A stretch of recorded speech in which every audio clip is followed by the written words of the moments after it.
Wake Up, a handbook to living in the here and now.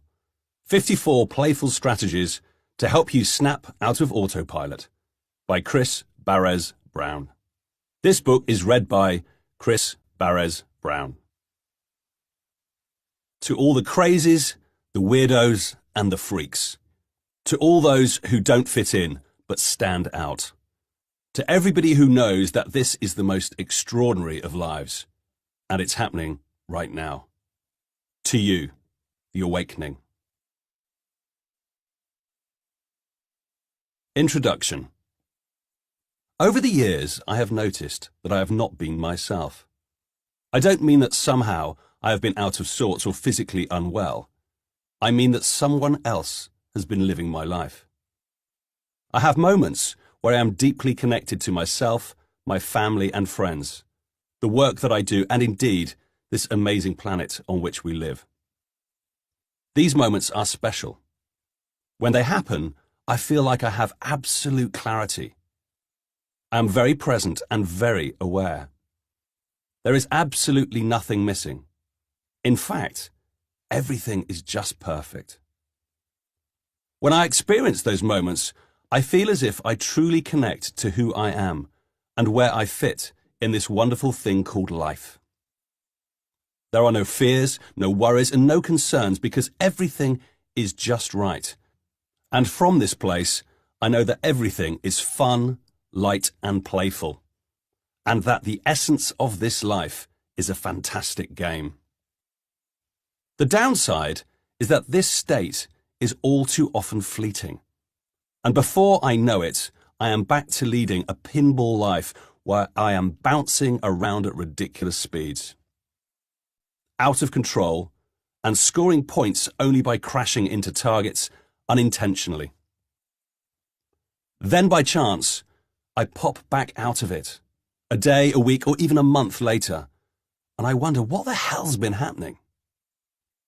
Most of us have experienced driving from point A to point B and reaching our destination with no recollection of large chunks of the journey. We arrive safely and we're in command of the vehicle throughout the journey, and yet it feels as if somebody else was at the wheel because we can hardly remember anything about getting there. We were driving on autopilot. Truth is, this doesn't just happen while sitting at the wheel.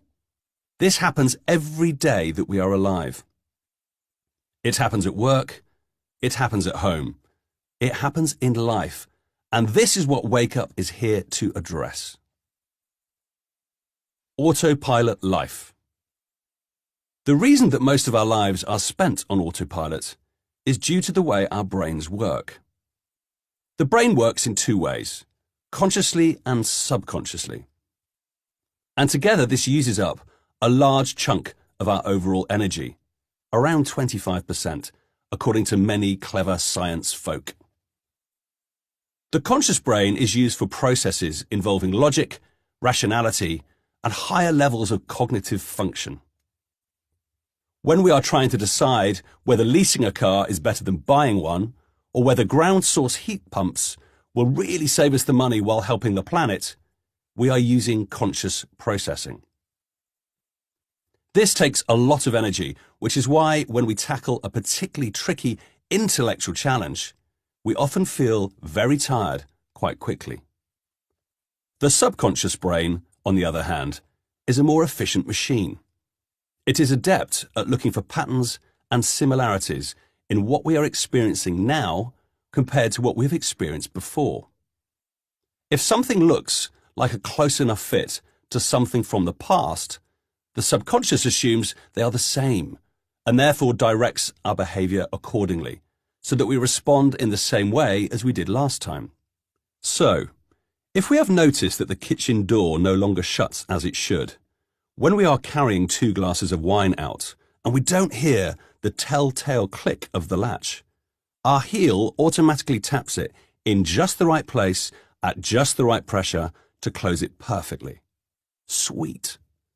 This takes no thought, and that is the beauty of autopilot. It is a brilliantly efficient process that saves no end of effort and is absolutely necessary for us to function. We cannot consciously deal with every detail of our lives. If we had to do so, we would be exhausted.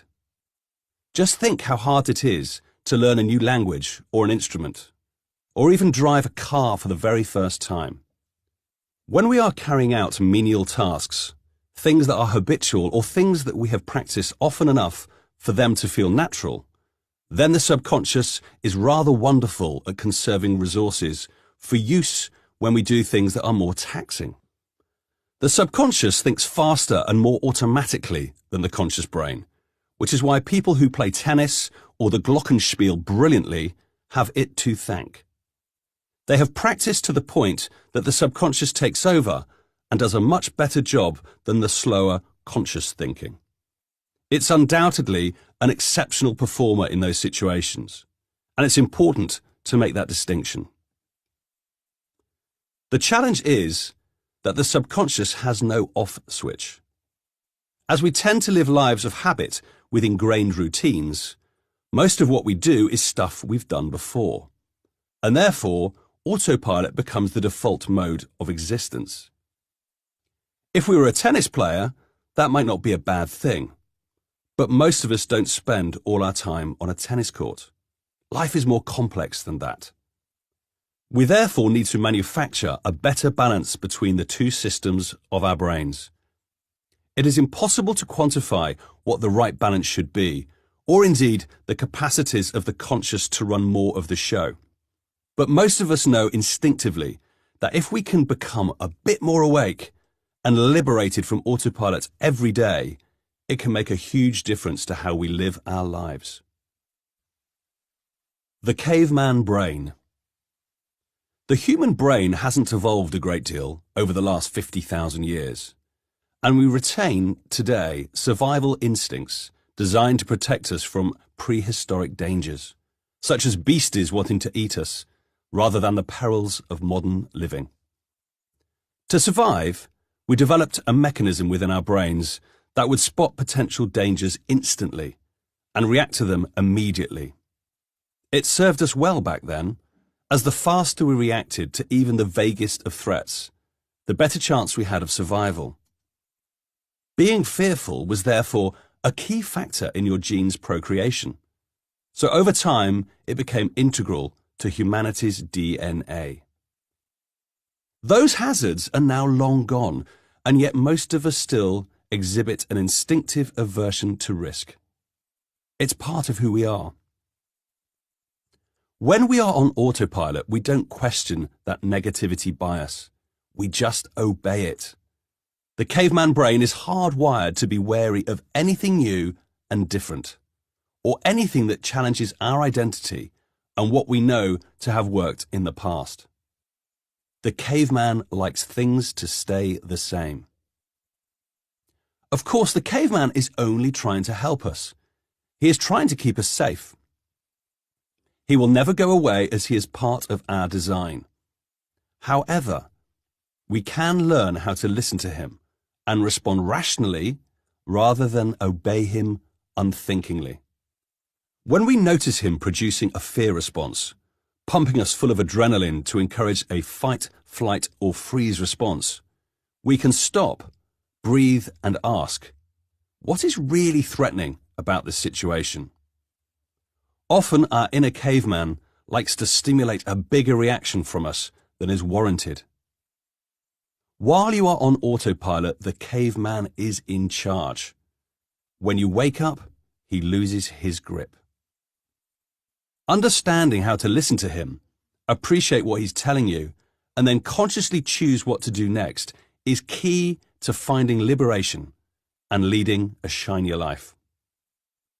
Let's consider the two ends of the conscious-subconscious spectrum. Subconscious mind.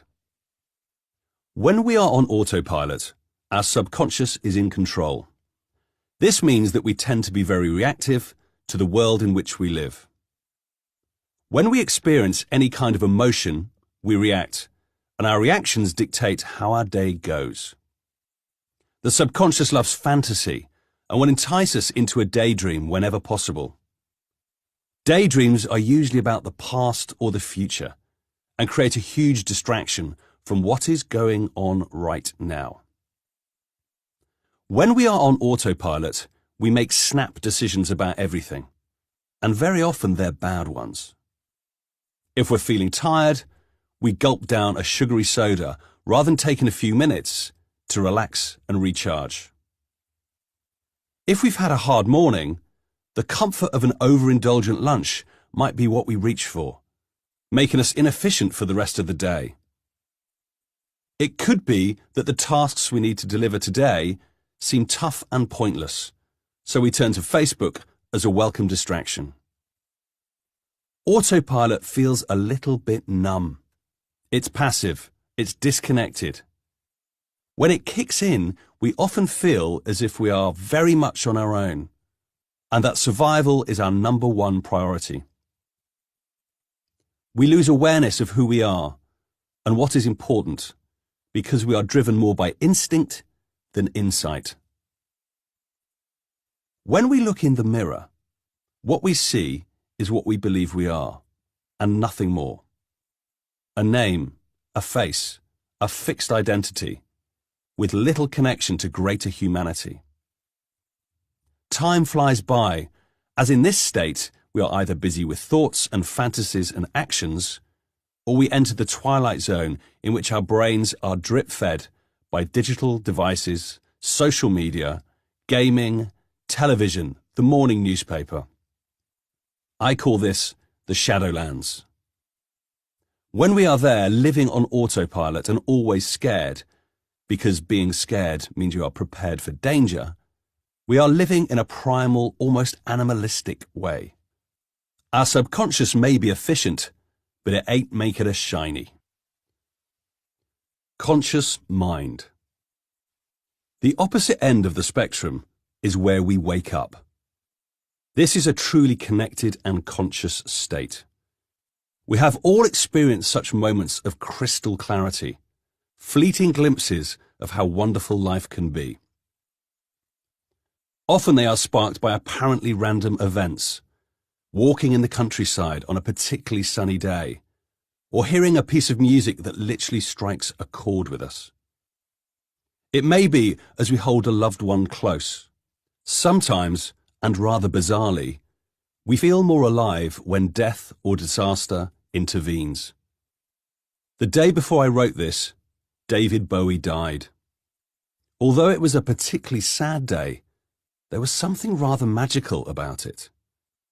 I found myself more awake because of it, as I was reminded not only that, like Bowie, you can absolutely be who you want to be in this life and celebrate the fact every day, but also that nothing lasts forever. A very useful perspective in staying conscious. Everyone has their own experience of waking up to life. It's a common part of living. When we do tune in, we notice that we no longer react to the world around us, but we respond more deliberately and with greater purpose. We seem to have a wider choice and can flex our perspectives to appreciate any situation from a positive point of view. Our mind quiets.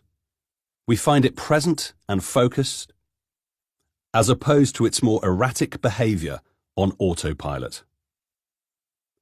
When we wake up, we notice that we are anything but on our own.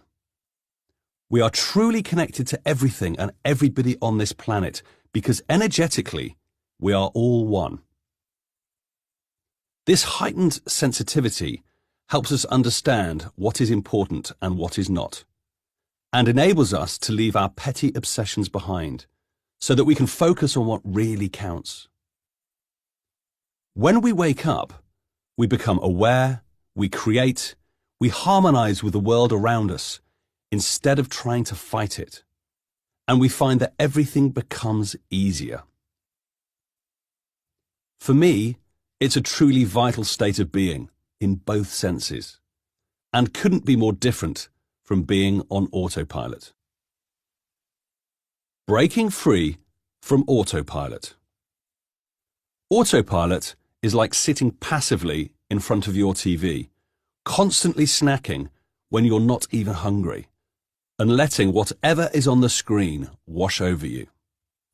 When you wake up, it feels as if you are starring in an award-winning TV program you've created yourself, and that you will continue to do so every day you walk this planet. Just take this moment to ponder some of the times when you have felt fully awake and connected.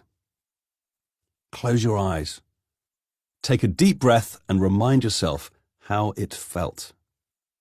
Specifically, concentrate on what made the experience so enjoyable. What was your mind like in that moment? What emotions bubbled up for you at that time? What was the sense of connection like to yourself, to others, and to the planet? What was it about this moment that felt different from how you feel when you are on autopilot? Draw it, write it, scribble it down. One of my ongoing frustrations is that, although I have accessed this amazing state of wakefulness many times, it disappears all too quickly, and I return to the treadmill of autopilot time and again. Ironically, that frustration helps encourage autopilot to take over more easily. When we try too hard, we can take things far too seriously. To wake up, we have to have fun and relax. It doesn't work from an uptight place. The reality is that our subconscious is extremely efficient at taking over our minds, and will do so if given the slightest opportunity. Regardless of what blissful states we've encountered, as soon as we start to get busy and do things we have done before, autopilot will kick in to save energy. It's part of our design. However, I do believe that deliberately waking ourselves up more often can have a profound impact on the quality of our lives, the decisions we make, and our general joie de vivre. The more frequently we do so, the more attuned we will be to that state, and the weaker autopilot's grip will become. It can never fully let go, as we need it to survive, but it can become less dominant, and instead support us rather than rule our lives. Using this book. Before diving in and experimenting with the techniques this book offers to help you wake up, it would be a useful exercise to spend a day or even a week just noticing how often you feel truly awake. Carry this book with you and jot down on the previous pages whenever you notice it and what you think is responsible for it. When I tried this, I was stunned by how infrequently I woke up while working.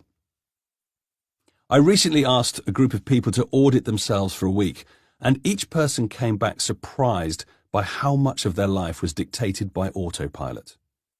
A couple of honest folk even said that during the test they couldn't think of one time they popped out of this soporific, habitual state, and then wondered just how much of their life had drifted by in the same way. Rather sneakily, autopilot not only feeds off our existing habits, but also creates new ones. The caveman brain loves the familiar. Obviously, it thinks something we have experienced and survived in the binary world of 50,000 years ago can't be that bad. So when we are on autopilot, we will naturally choose options we have chosen before. This results in large chunks of our lives becoming habitual and smothering us like a large and downy comfort blanket. I am a huge fan of meditation, mindfulness, yoga, and many of the more esoteric schools, and have huge respect for these philosophies. However, I find that they are much better at getting me to work on my inner game than on my outer one. They help me manage my energy, attain focus, and quiet my mind, but not necessarily connect with the great big soup of this planet, humanity, and universal consciousness. Personally, I need stuff to do as well as stuff not to do. It's the yin and yang of waking up. This book is designed to supplement such calming approaches with more gigglesome, action-packed and experimental play.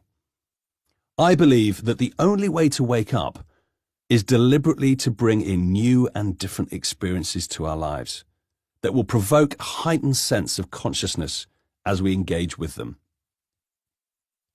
We are all unique and each have different needs, beliefs, desires and identities. So different experiences will impact us in different ways. What works for one person might not work for another. Essentially, Wake Up is a series of experiments for you to try out and play with. See which work for you. Many of these experiments have been tested among large groups of people, and we know they have real potential to have a positive impact. Others are presented here for the first time, so you have the chance to be part of an even larger experiment. Above all, please remember that what you now have in your hands is an opportunity, not a burden. This is not a book that will add things to your to-do list to make even more demands on your time. Rather, these are just ideas for you to play with, if it feels right. If you skip some, don't feel guilty. If some of them don't work for you, that's only to be expected. There's no way they could all be suited to one individual. There is no right or wrong way to do them, and no correct order to do them in. Just trust that. Somewhere among them, you will find what you need. Some people benefit more by repeating an experiment on consecutive days. For example, you might try something from Monday through to Thursday. Then on Friday, review and see what you've learnt. There are spaces in the book for you to jot down your insights and learnings and outtakes as you go. Alternatively, some of you will find that doing an exercise just once is enough to get what it's all about, and that's cool too. You might want to read the book from front to back and engage in everything in between, or just dip in and out when you need a little boost. My only advice would be, don't just pick up this book. Read it and put it back on the shelf. You need to experience these experiments to shift your consciousness. Wake Up is about less thinking and more doing. My good friend Jeremy once said to me, "Chris, there are those who do and those who don't. Be a doer and life will be forever richer." We cannot wake up intellectually. It has to be a holistic and energetic experience that can be provoked only through doing some fun stuff. Don't take it too seriously. It should be a laugh. I have deliberately gone light on research and statistics and all the technical embroidery, because that's not what this book is about. There is no real science of consciousness, just opinion, and this is mine. To quote from my last book, what counts can often not be counted, and what is counted often doesn't count. And that's where I am coming from, for sure.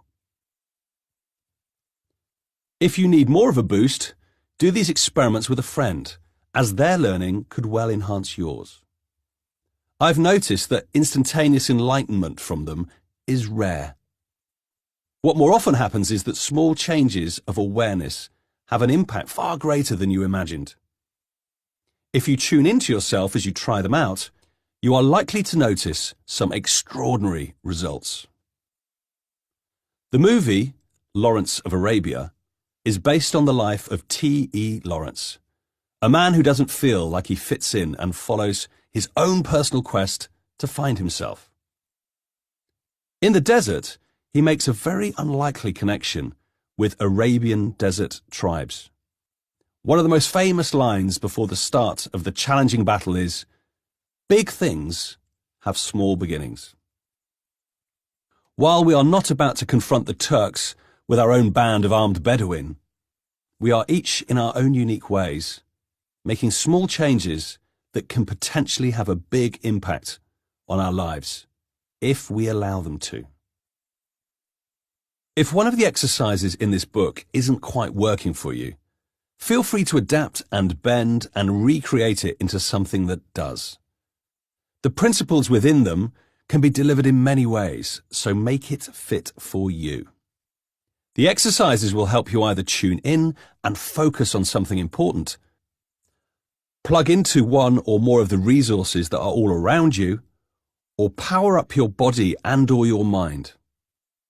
Each exercise is divided into 3 sections: an insight into the experiment, a plan to put it into action, and the payoff you'll receive when you do.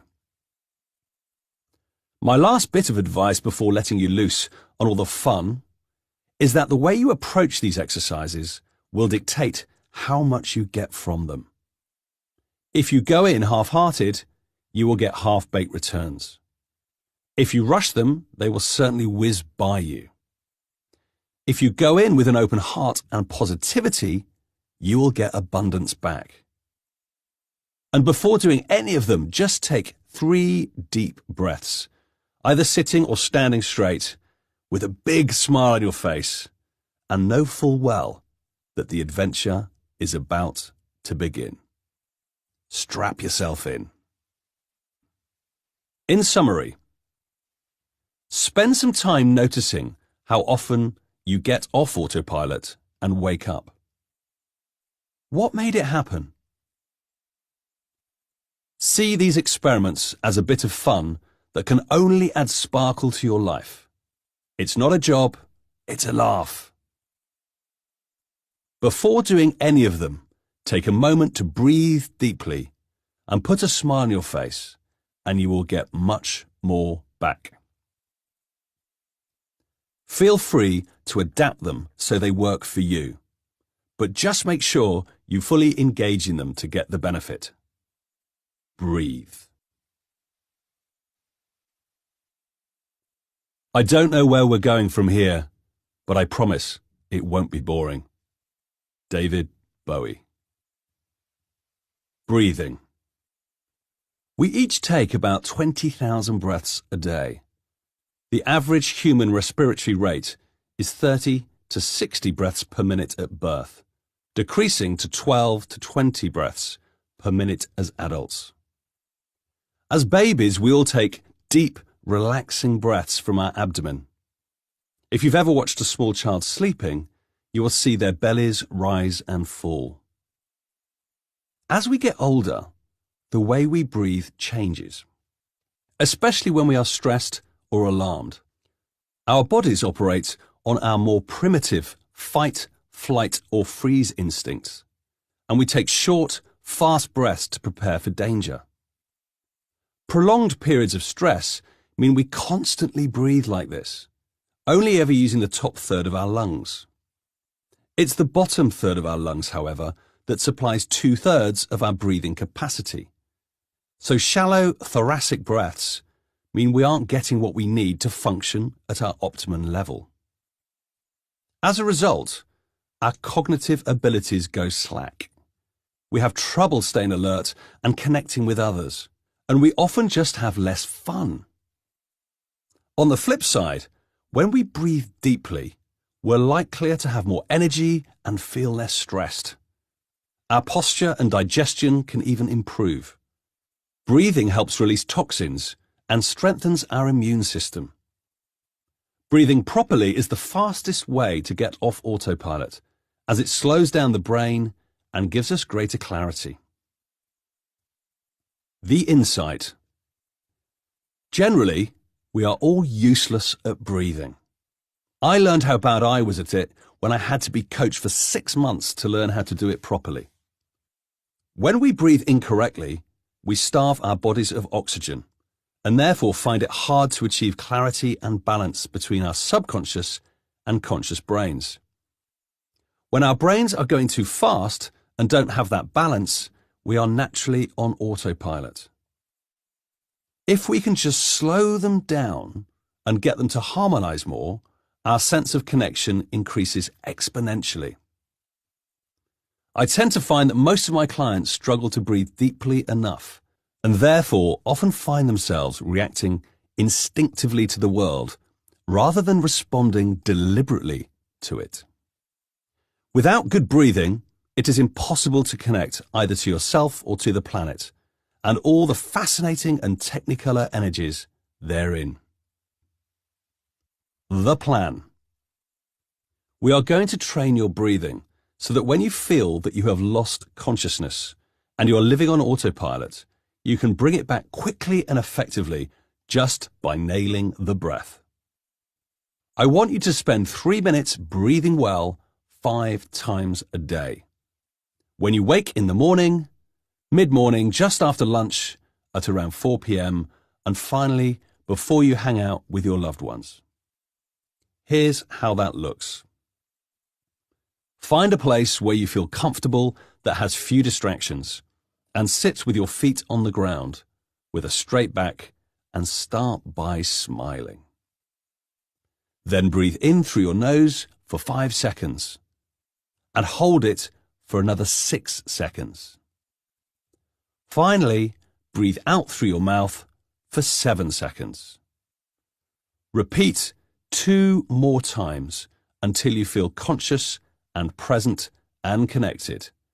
Stop if you feel lightheaded. So all you have to remember is 5, 6, 7. 5 seconds in, 6 seconds hold, 7 seconds out. The payoff. If there is one thing that you can do anywhere at any time, which has the most profound impact upon how awake and connected you are, it's breathing. Taking a few good breaths beforehand will enhance every exercise in this book. Poor breathing equals disconnect, which will let autopilot take over. By breathing well, you will have a much clearer perspective, much greater choice, and a chance to be bigger in your life. Make breathing well a part of your everyday life, and you can't help but wake up. Kill your television. The insight. When we are tired and feeling in the need of some comfort, the appeal of snuggling up in front of the television can be too good to deny. All we have to do is press buttons to bring the world's best entertainment into our lives.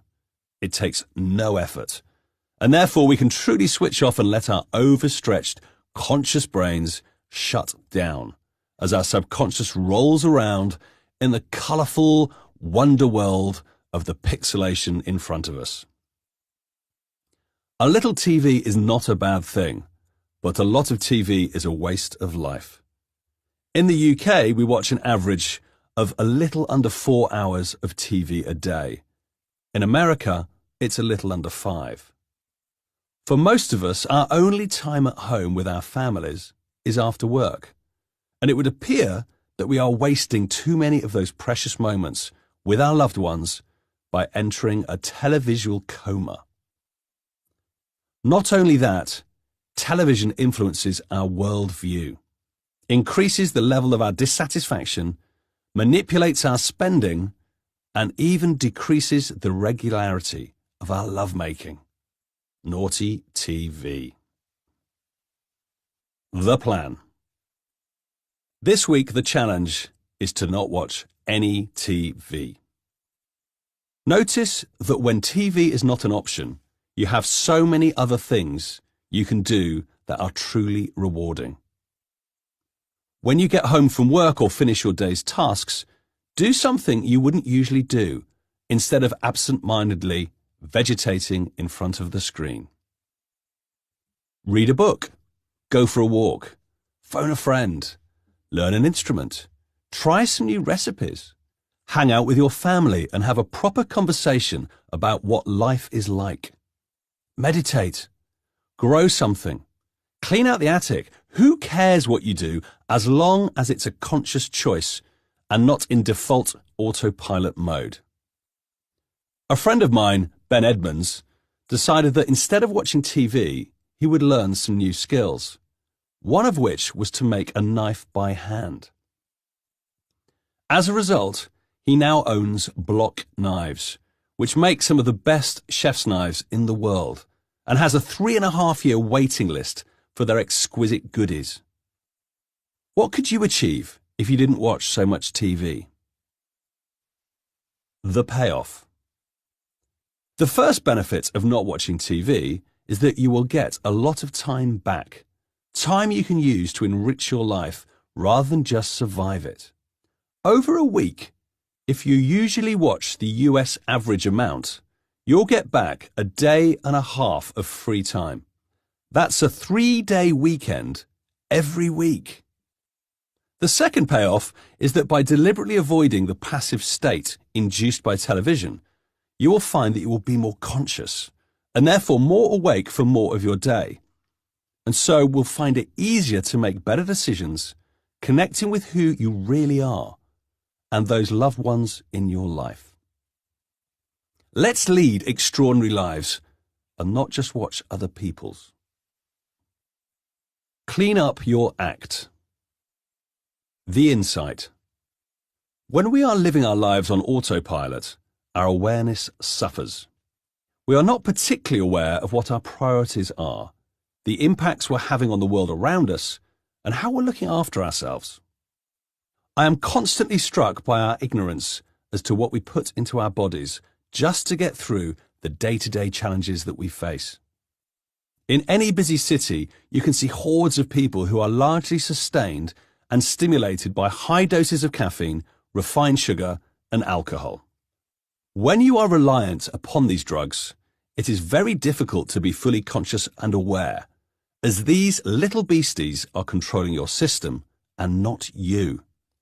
They all work in their own unique way, but each one of these substances is amazingly effective at unbalancing you.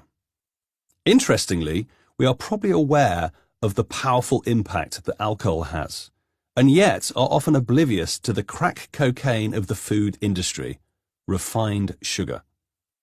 Recent research in France showed that laboratory rats choose sugar over cocaine, despite the fact they were already addicted to cocaine. The plan.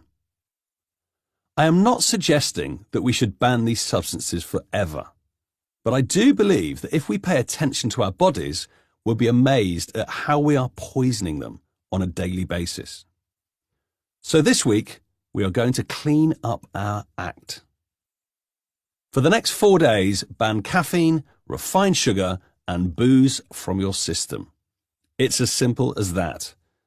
So that means no lattes, no sticky donuts, no sweets, no sneaky drinks after work, no cookies, no mass-produced gunk, no fizzy drinks, no glass of Bordeaux with dinner.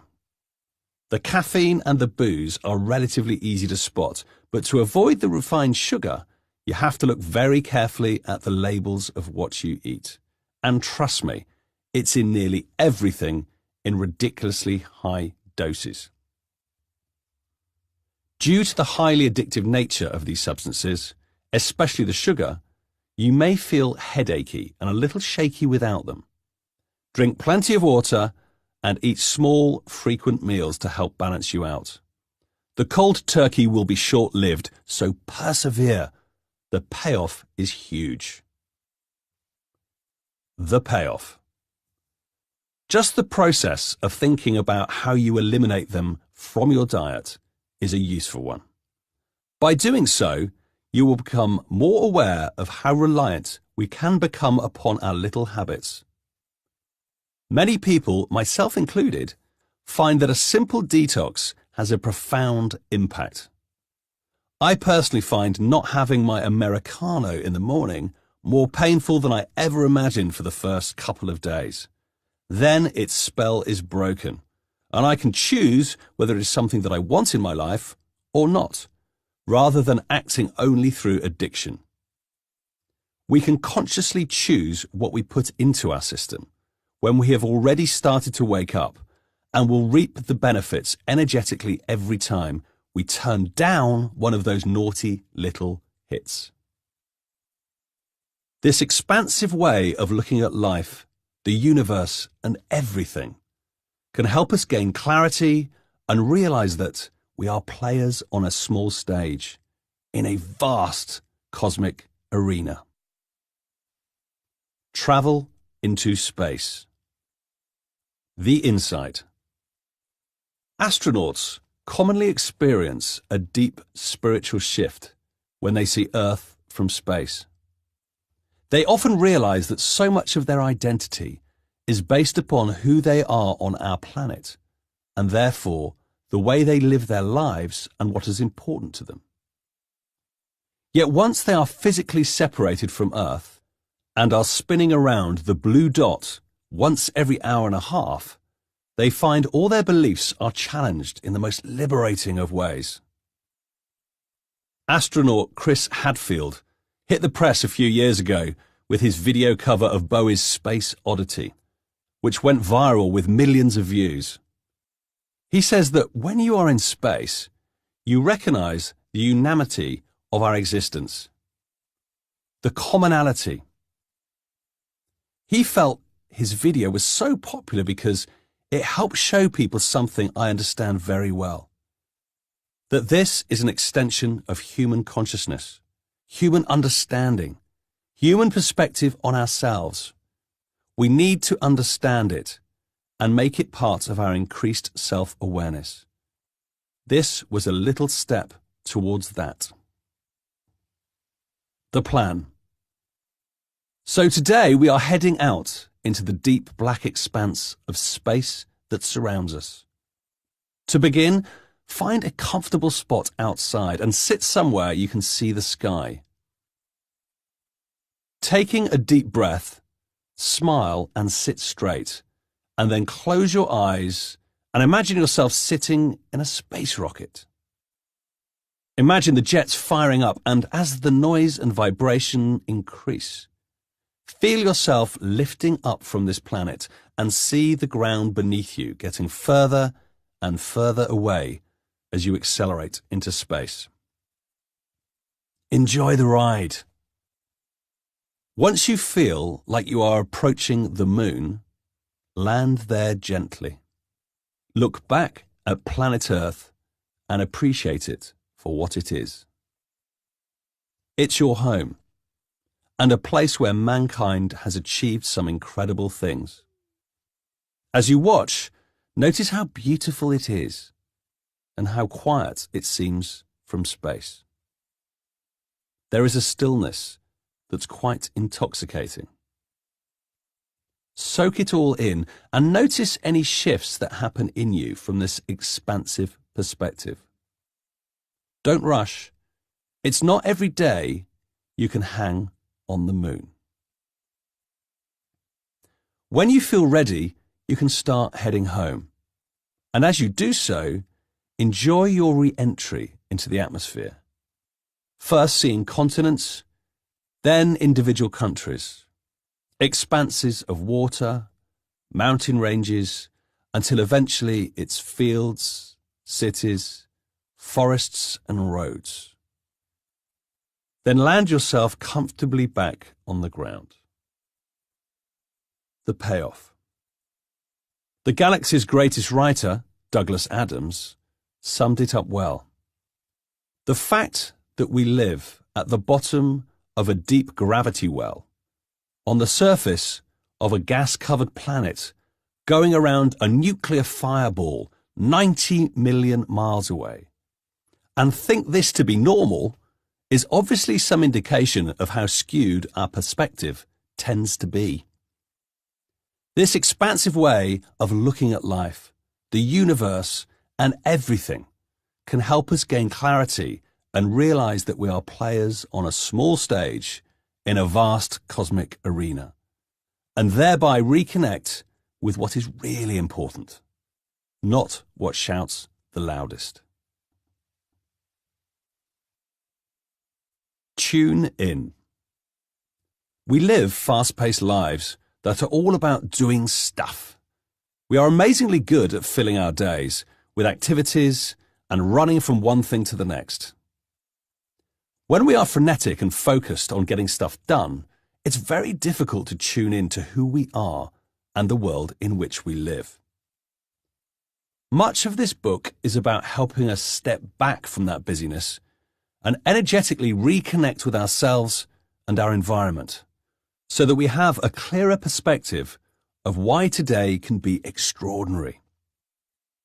After years of being desensitized to the world, we need to recalibrate our systems if we are going to make wake up a part of our everyday lives. The fastest and simplest way to start to reconnect with this sensitivity is to slow down. Sit or stand with a straight back, take a huge breath deep into your belly, hold it for a few seconds, and then exhale, letting all the stress and complexity of life out with it. You know you have tuned in when you are aware of who you are and where you are. You are present in the moment. Time slows down a little. You are clear and focused. You feel good, positive emotion. Everything feels right. What you will find is that every time you tune in, it will become easier to do so next time. To begin with, you may have to be quite conscious about deliberately taking action to reconnect. But over time, you will find yourself doing it naturally as it becomes ingrained in your neural and energetic pathways.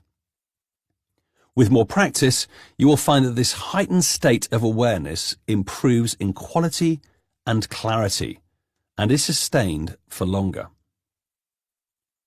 Initially, when you start, that wonderful sense of awareness may only last for a few seconds, but soon you will find you will hold it for minutes and then, you lucky ones, hours.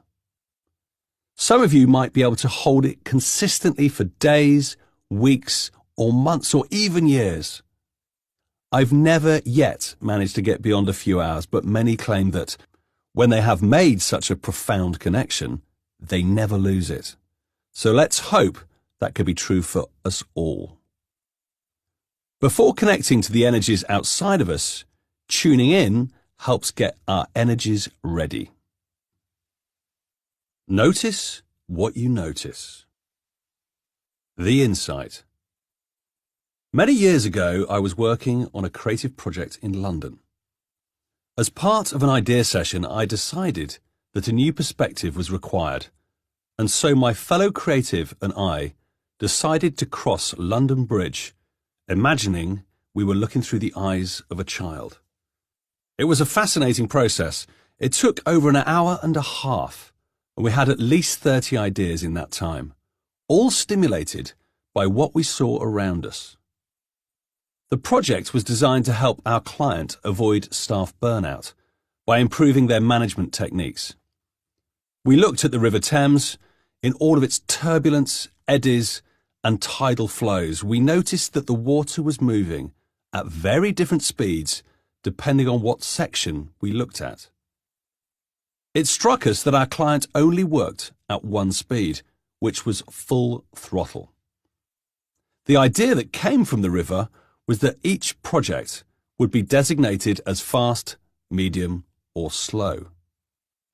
Projects would be planned and scheduled according to their pace, and each team member would be assigned a mix of each so that they could manage their energy better and have more time to reflect. I would usually cross that bridge by foot in a matter of minutes and not see any of the world around me. To be awake to the world we live in, we need to see more. Therefore, we're going to be doing some tuning in. The plan. Everywhere you go for the next 4 days, carry with you a small notebook and a pen. Whenever you notice something that feels like it could be interesting to you, note it down in your book. These things could be people, conversations, buildings, articles, or a fleeting glance from someone in a passing bus. It doesn't matter what you find interesting. It only matters that you notice it. For me, the things that stand out tend to create some type of emotional reaction. If the emotion is noticeable, then it is worth investigating why, as there may be something for me to learn. For you, it may be something different. You may be far better attuned to sights than sounds, in which case, tune into what you hear as you live your life, and then notice which sounds and rhythms attract your attention. It may be that your life is too serious right now, and that the things that grab you are those that are more playful and fun. Just notice what you notice. The payoff. By deliberately noting down the things we notice, we will become more sensitized to the world in which we live, and as a result, enjoy a heightened sense of connectedness and vitality. Others who have tried this often report that they feel more attuned to the energy of where they are and start to experience more synchronicity. The more we notice, the more awake we become.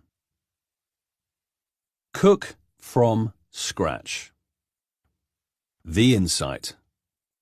My relationship with food has developed markedly over time. I used to believe that the sole purpose of food was to put energy into my system so that I could live my life. Now that I know better, beer and curry are no longer my best friends, although occasional buddies for sure.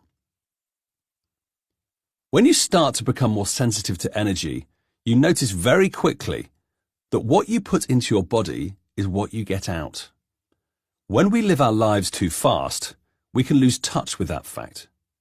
When living on autopilot, we are reactive to our needs. If we're feeling sluggish in the morning, we know some caffeine will perk us up. Mid-afternoon energy dip? Any snack laced with refined sugar will sort that out. Usually, we ingest this junk without even realizing we are doing it.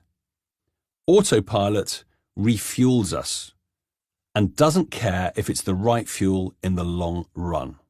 It just cares about keeping us going now. The plan. This week, both at work and at home, eat only food that you have prepared yourself from raw ingredients. This means no prepackaged snacks, no takeout, and no processed garbage. Source the freshest local ingredients that you can, and you will notice the benefits. Visit your local greengrocer, butcher, or fishmonger and enjoy the process of finding out what's best today. Certain things will look riper and more glorious than others. Pick them up, smell them, and notice what attracts you. Even if you have never cooked before, don't worry, because the internet has all the recipes for any dish you can imagine. Any shopkeeper worth their salt will direct you to the things that are in season and will always have their favorite way of cooking them. Ask them, and you never know what you will learn. To make this work will require some planning and preparation, but it is well worth it. The payoff. After connecting more deeply with what we eat today, we will make better decisions about nutrition forever. You will notice that certain foods give you much better payback than others. Through experimentation, I have found that mass-produced bread is of no benefit to me, and therefore have cut it out of my diet. Without it, I have much better energy and am more consistent throughout the day. We are all different, of course, but by trying things out, you will tune in to what suits you. You will also start to make friends with local shopkeepers, and by doing so, you'll know where your food comes from and become so much more invested in it. The difference between mass-produced products and a lovingly created fresh dish is extreme. Once you realize the benefits of eating fresh and how easy it is to deliver, it's hard to go back. As Boy George once said, never eat anything that has an advert. Get lost at lunchtime. The insight. Most of us are in almost total control of our own lives. We manage our time, money, and environment so that there are very few opportunities to be surprised. The computing power in our phones far exceeds the most advanced computers of 20 years ago and allows us to check train times, our bank balances, weather conditions, house thermostats, grocery deliveries, and how many calories we burn today without doing any exercise at all. With GPS hidden in all our devices, we never experience the exhilarating feeling of not knowing where we are going, or how we might get back whence we came. Being lost and alone helps us with self-reliance and teaches us how to cope with the uncertain and new in our lives. As author and adventurer John Evans explains, eliminating being lost may sound good on paper, but strikes me akin to settling into a very comfortable wheelchair without learning how to run. The plan. This lunchtime, I would like you to go for a walk and get lost. If you are familiar with your immediate surroundings, just jump on the first bus or train you see that's heading for somewhere you've never been. When I do this, I purely follow whatever attracts me, and then I just see where I end up. You'll never be entirely lost, as you can always ask for directions, but losing your sense of place is all part of the adventure. So enjoy wandering aimlessly. As you wander, slow yourself down and start to pick up more of the details of the world around you. When walking in familiar places, autopilot takes over. When walking somewhere new and different, we start to spot more intricate details of the world around us. The architecture and the street names, the people living and working there, the smells and the sounds will all be slightly more tantalizing and may hold a few surprises.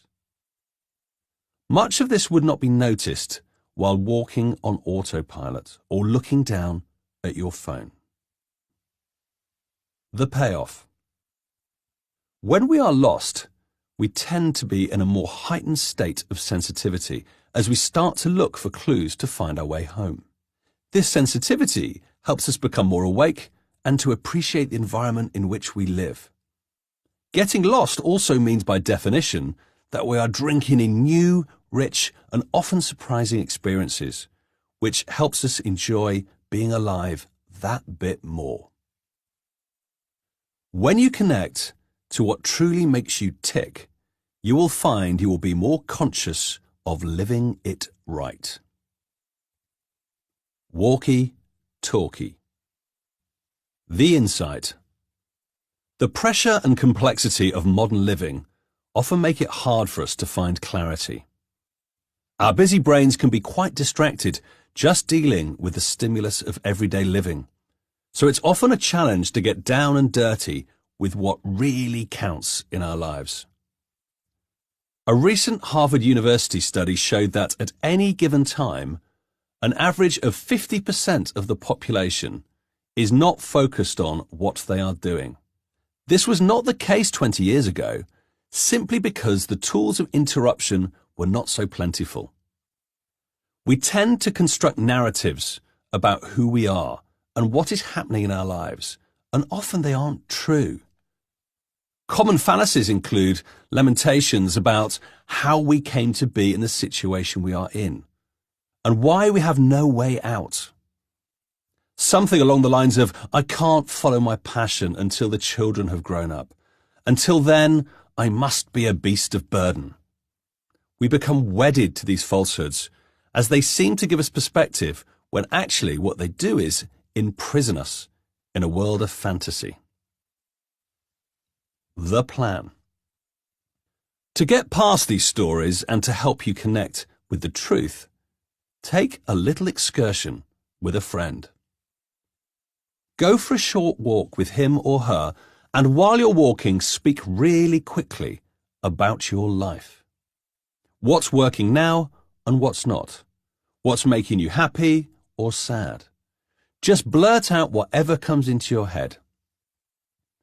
If you talk quickly enough, eventually you'll run out of logical, clever, or even truthful things to say. At that point, just say whatever comes into your head and keep speaking quickly. As you continue to talk, every now and again, you will say something that creates some type of state change in you. Those are the things of interest. Your friend's role is just to listen to what you are saying and maybe note down a few of what appear to be the key points in your babble. After 10 minutes of doing this, it's good just to land where you've got to. You may notice that you've clarified an aspect of your life that needed some attention. The greater insight you've gained will perhaps, with a little bit of thought over a cup of tea, help you decide how to address it. Often, after playing with this approach, people find that they know exactly what to do next. The key thing is to write down what you are going to do immediately, as the clarity in this rather beautiful state can soon be lost when the busyness returns. And, as good friends do, it would be nice to offer your buddy a chance to do the same. The payoff. If you do walkie-talkie whenever you are stuck, you will find that you will become far clearer on how you live your life and far more conscious of how to make sure that every day is extraordinary. It is like pruning shrubbery. You need to clear out the old wood to encourage new growth. Once you put the work in to make the changes, everything will blossom.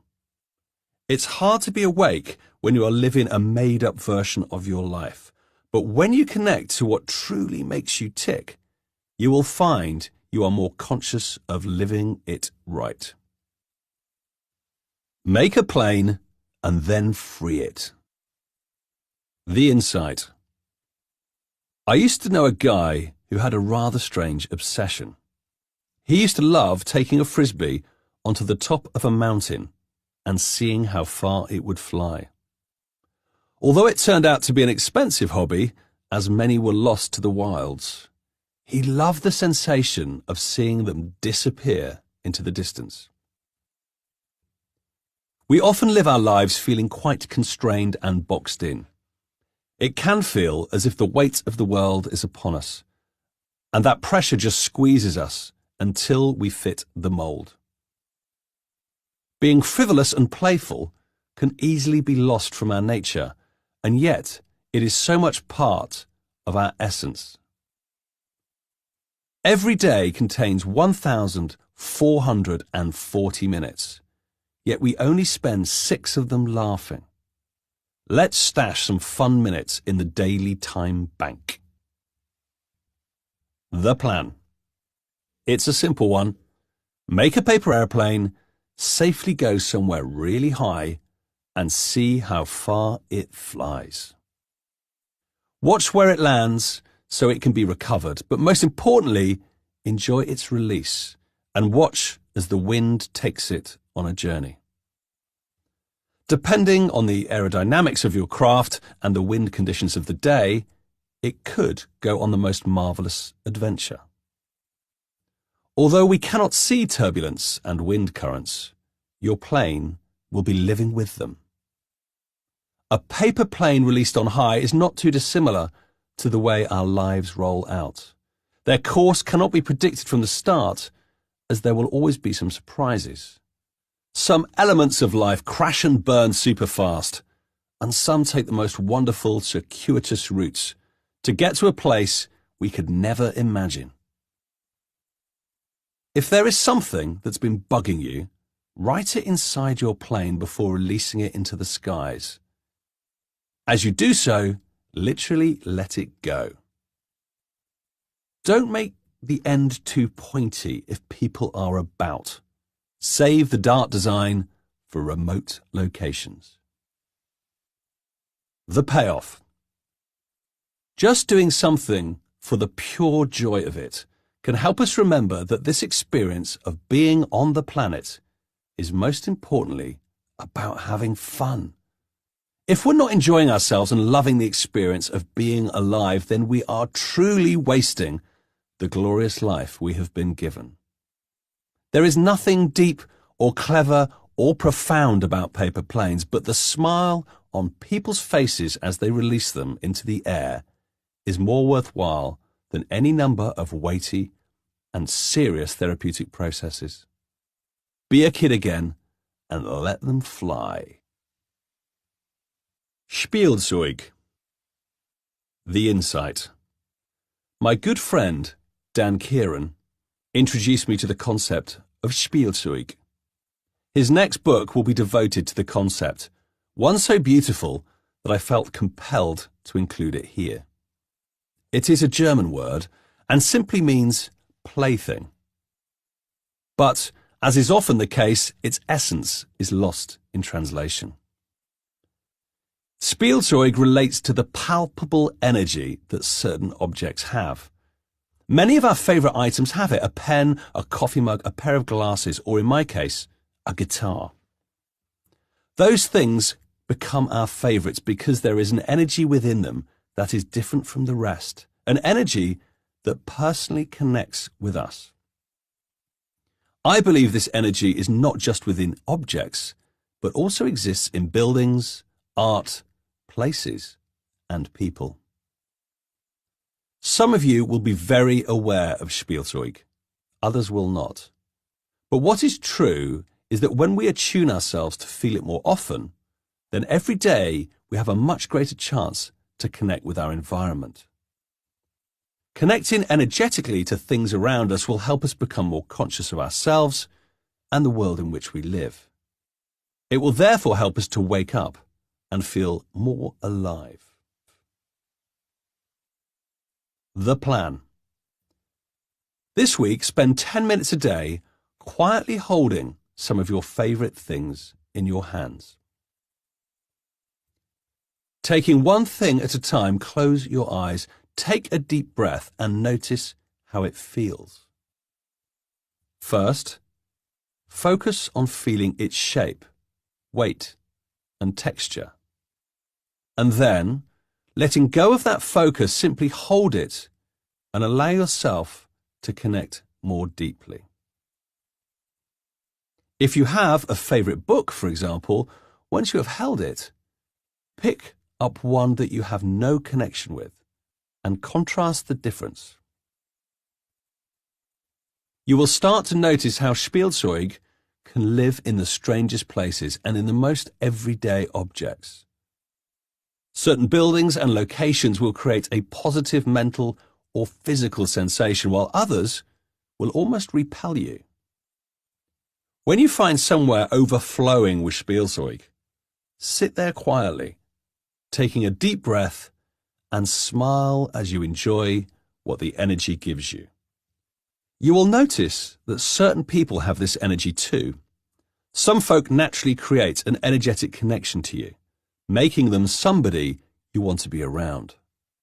As the author and poet Charles Bukowski said, "The free soul is rare, but you know it when you see it."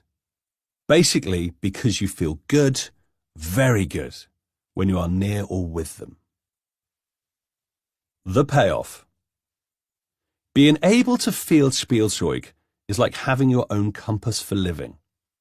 By attuning yourself to it and using it to help make decisions, you will find that you will start making better choices that fit your energy.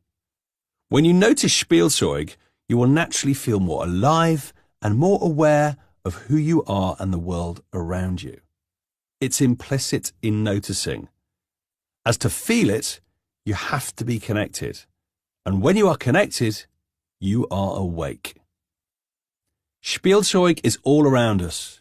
Tune into it and make yourself feel more alive. Power up. When we are tired, overstretched, depleted, or just plain pooped, we don't have the energy to balance out our thinking. The conscious brain needs lots of juice, and without it, the subconscious just takes over.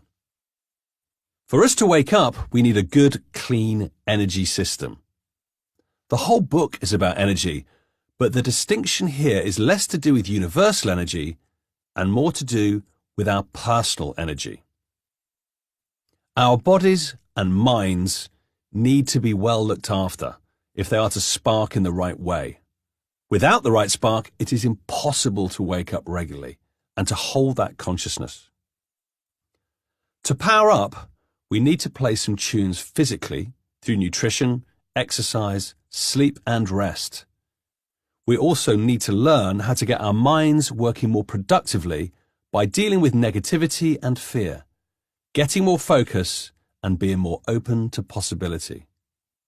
And then, just as importantly, we can get enormous amounts of energy by encouraging more positive emotions and becoming more playful, more excited, and more sensitized to the world in which we live and the way that we respond to it. Elements of this book will focus on how you can get your energy to work better for you and how to make sure you have enough of it. We all have different engines, and each needs to be tuned and balanced in its own unique way. Experts can help us understand how to do that, but the key to success is knowing when it feels right and when it feels wrong. When you tune into that, you can spend the rest of your time experimenting to find out what it is that helps you resonate a positive, dynamic, and livened energy. You know when you get your energy right because you feel vital and dynamic, positive and optimistic and happy, full of life, balanced and open, focused and clear. Bathroom Buff Up. The insight. Before the invention of the alarm clock, American Indians used their bladders to wake up in the morning at the right time. If they wanted to get up early, they would drink plenty of water. If they wanted to get up later, they drank only a little. It is a simple idea, but highly effective, and they used this method well into the 20th century. Recently, I met a man who used a similar awareness to help him make sure he had energy throughout the day and that he stayed fit. Every time nature called, he would do 20 push-ups. He explained that it gave him two great benefits. First, by exercising regularly throughout his day, he found he had more energy at work and therefore was always at the top of his game. Second, he never had to invest the time to visit a gym, and yet he was totally ripped. The average modern Briton now spends more than 20 hours a day sitting or lying down. A recent study from the Department of Health states that only 6% of men and 4% of women manage the NHS recommendation of 30 minutes of moderate exercise 5 days a week. The plan. Take advantage of nature's own alarm clock by doing something physical every time you need to go to the loo. You don't have to do 20 push-ups. You could pull a plank for 60 seconds, do some sit-ups or burpees, or strike a yoga pose. Choose whatever suits your body, your style, and the space and facilities you have available. The key thing is to do an exercise that gives you energy. And if you make it a habit, you will see the benefits it gives you. By the way, you don't have to do the exercise in or indeed anywhere near the bathroom. After each visit, just find a space that feels good for you and do a 1-minute workout. This takes a certain amount of courage if your only available space is an open plan office.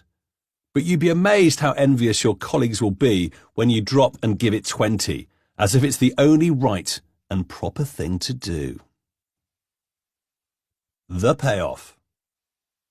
By structuring in this simple and swift bit of physical exercise, you will find that your energy will be more consistent throughout the day and that you will feel more awake. Over a day, this can make a huge difference to how alive you feel and to the positivity that you bring to the party. After just 4 days of doing this, you will already start to reap the benefits of being more buff. Buffness brings confidence and general good vibes, which is key in keeping us out of the shadowlands of autopilot. Draw life and get the picture. The insight. It's all too easy to lose touch with what's going on in our lives and what is most important. As we get older, it feels as if time accelerates as we assume more and more responsibility, and we can feel quite out of control of our lives. The more things we do, the less time we spend on each activity, which means it becomes more of a struggle to engage properly with any of them. Microtasking is pretty unrewarding as everything feels as if it's only just about done, and we never get to celebrate it, because as soon as it's finished, we dive into the next micro task. We can become whirling dervishes with no real appreciation of what's important and little appreciation of the fun. I have used this exercise for many years when connecting with my team, and even more recently with my son when we were having problems understanding each other.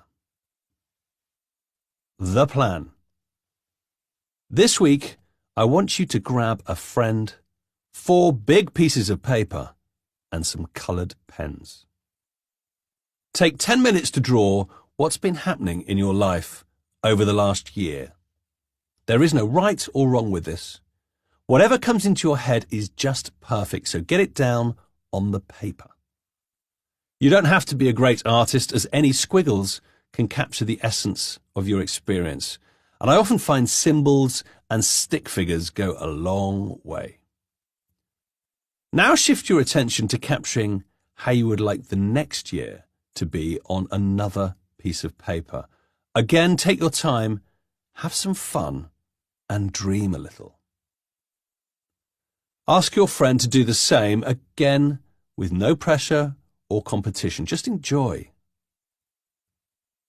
Now comes the important bit.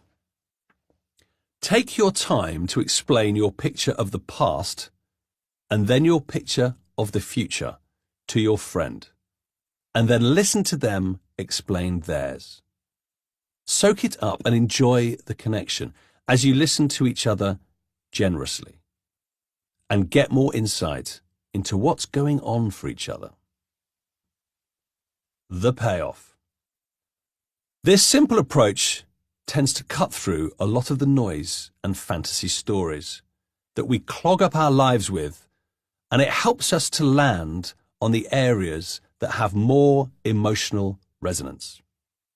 There is no guarantee that you'll have a breakthrough, but chances are if you play with this approach a few times, with a few different people, you will start to gain much greater clarity as to where you are and where you want to go.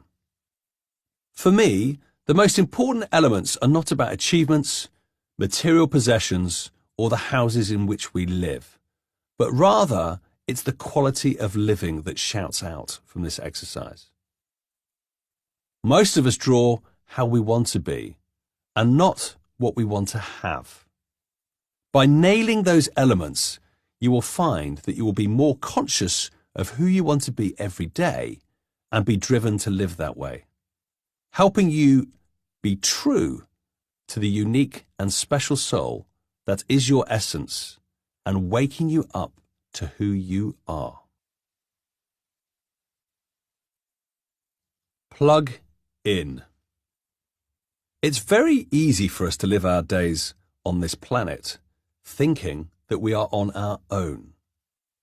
We believe that our lives are just ours to lead, and that our struggles and the hardship we suffer are only ours to bear. Spiritual practices can help us deal with external factors by calming and balancing out our inner energies, so that we are better equipped to deal with the life we lead. Once we have learned to calm our minds and increase our energy flows, we can connect more readily with the world around us. Making this connection can take decades. I believe, however, that there is a shortcut to waking up if we plug in to the energies that we have around us every day and use them to change our level of consciousness.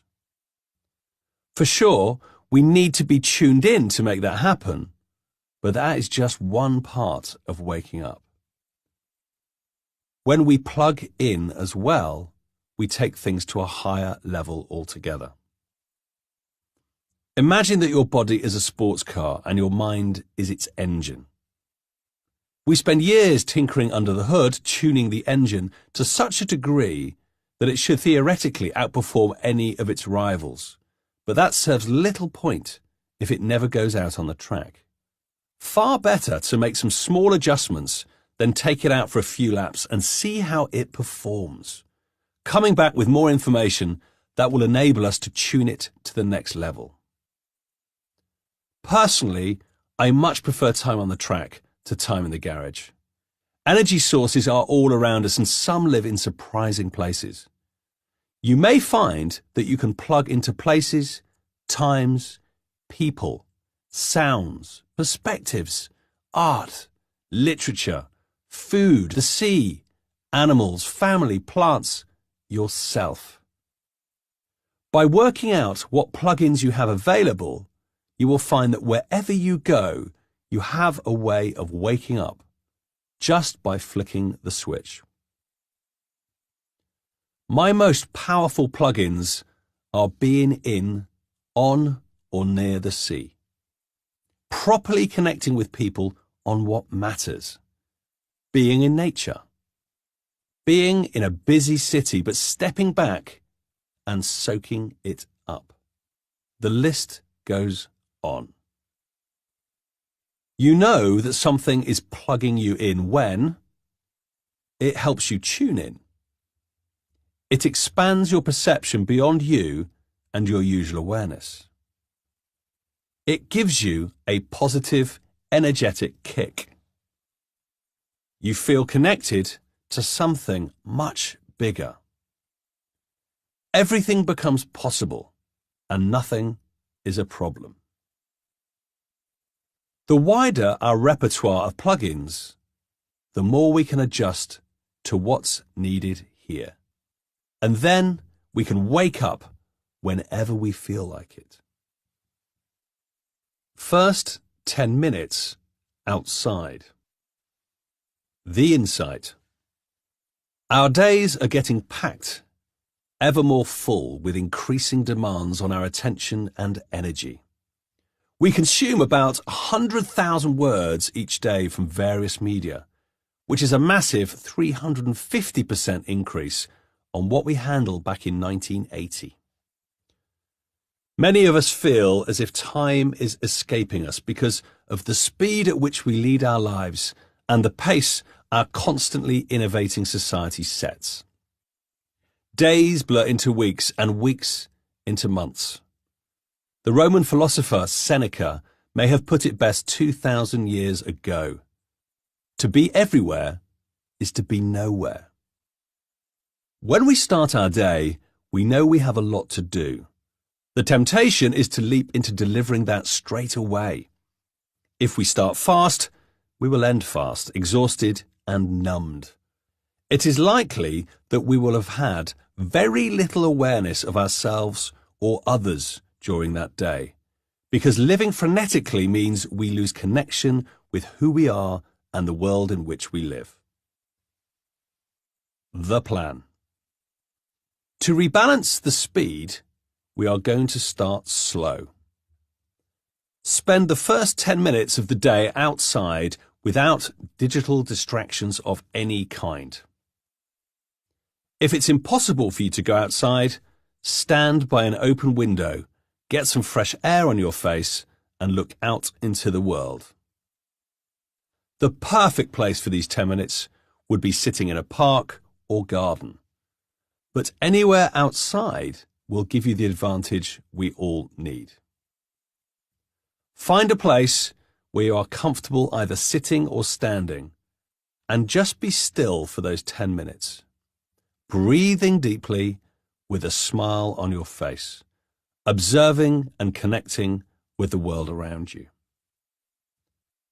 The peace and the space and the view of the skies help us plug into the energy of the universe.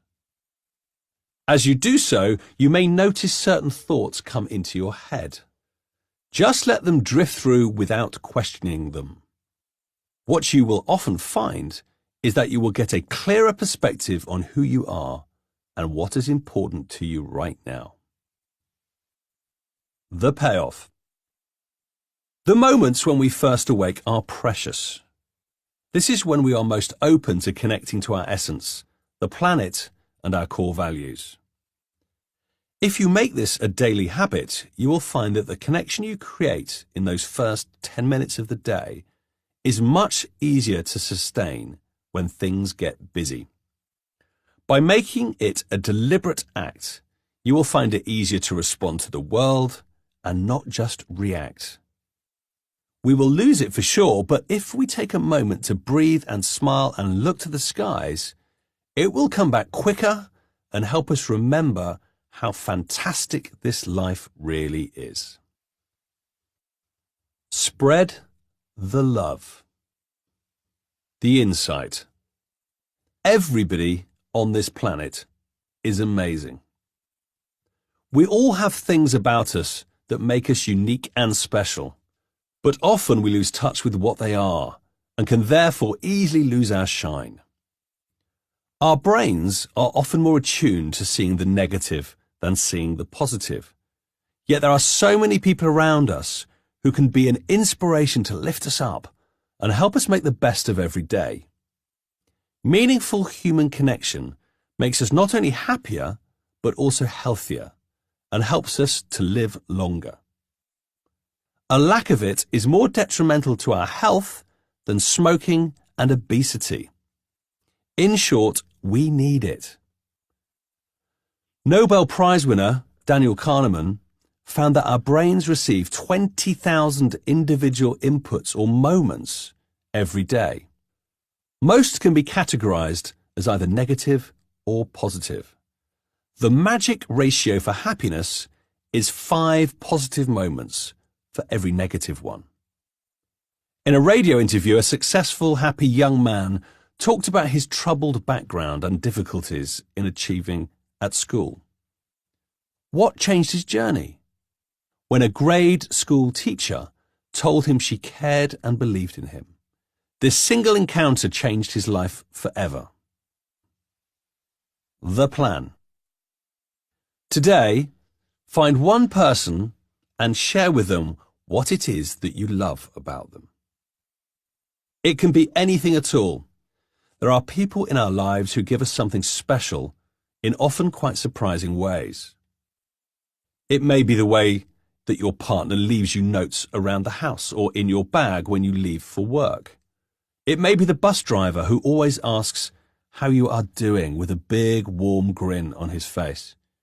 It could be the neighbour who put your trash out while you were on vacation. It could be a friend you haven't seen in over 10 years, but who has the uncanny knack of phoning you just when the time is right and listens to everything with such patience. It's the small details that count here, and it's the small details that add up. The payoff.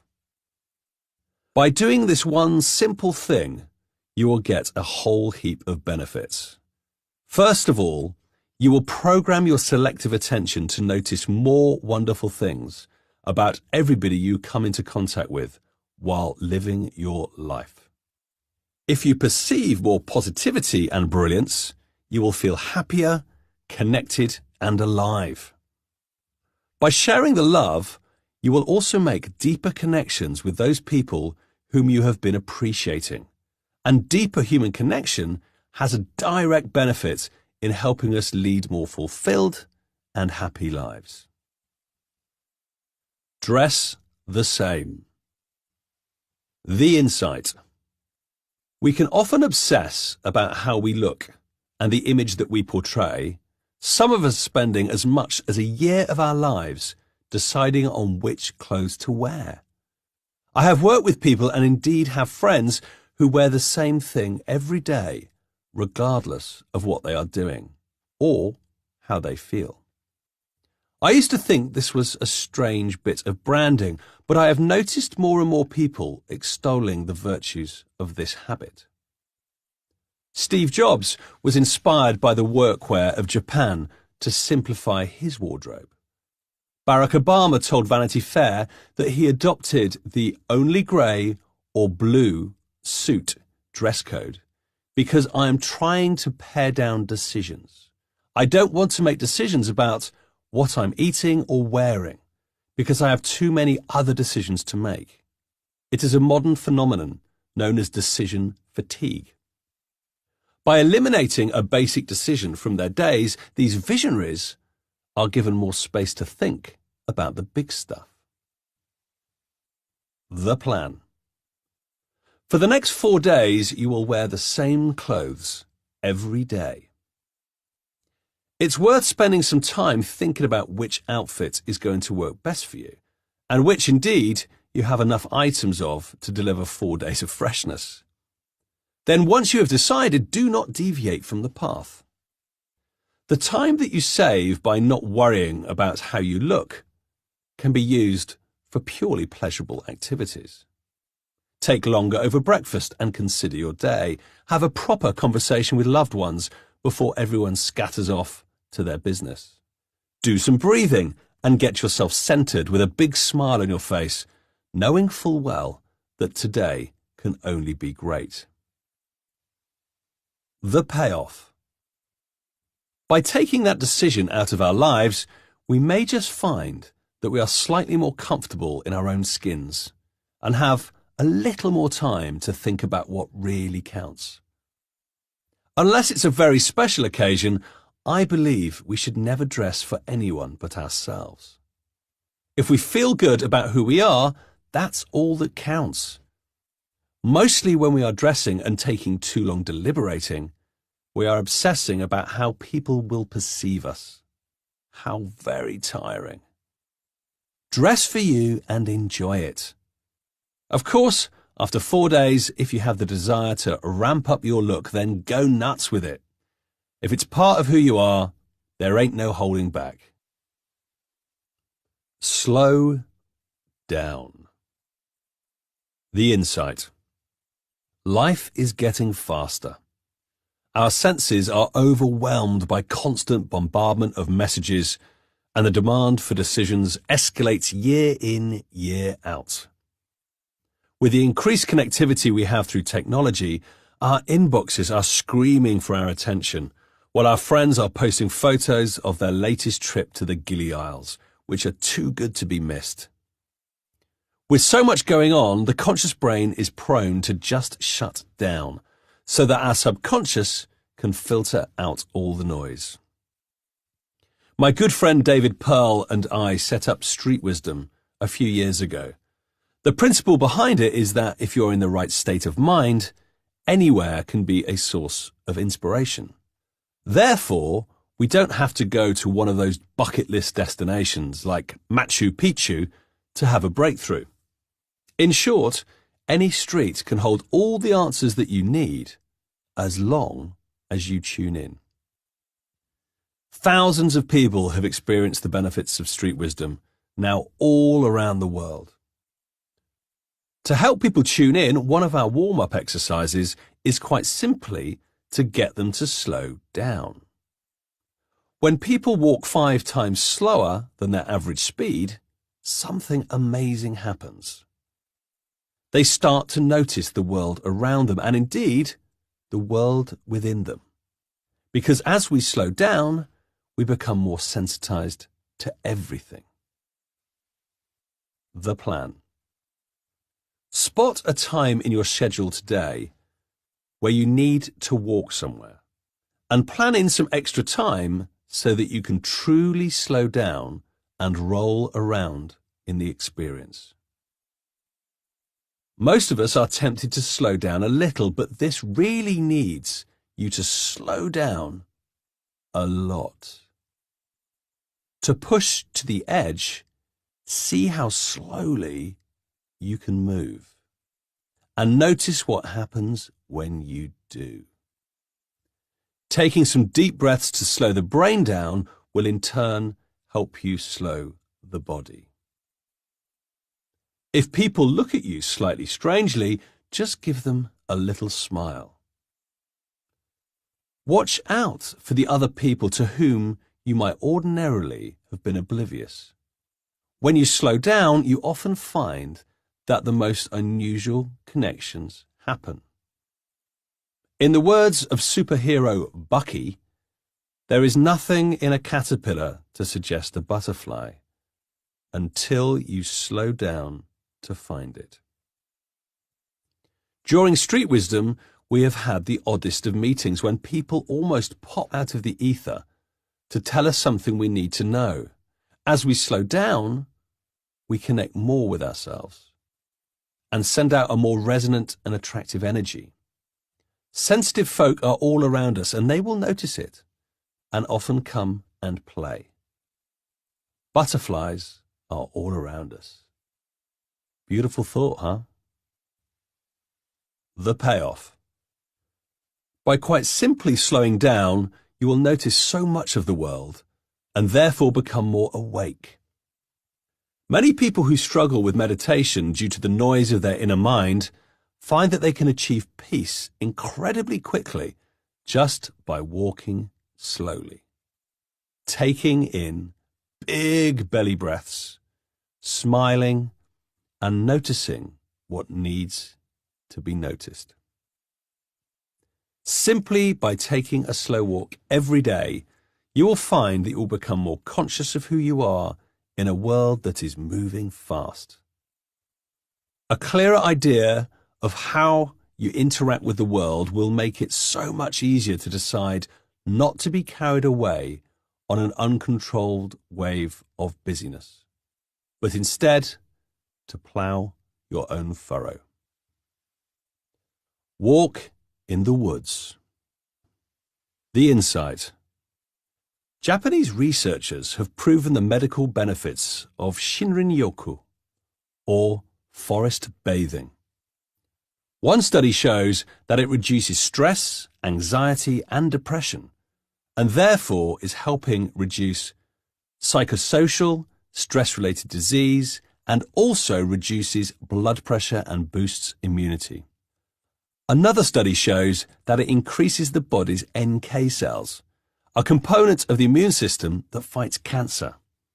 These levels remain increased for a week after a day-long dip in the forest bath, or a month after a 3-day soak. I love that. We all know how good it feels to walk deep into a forest. Breathe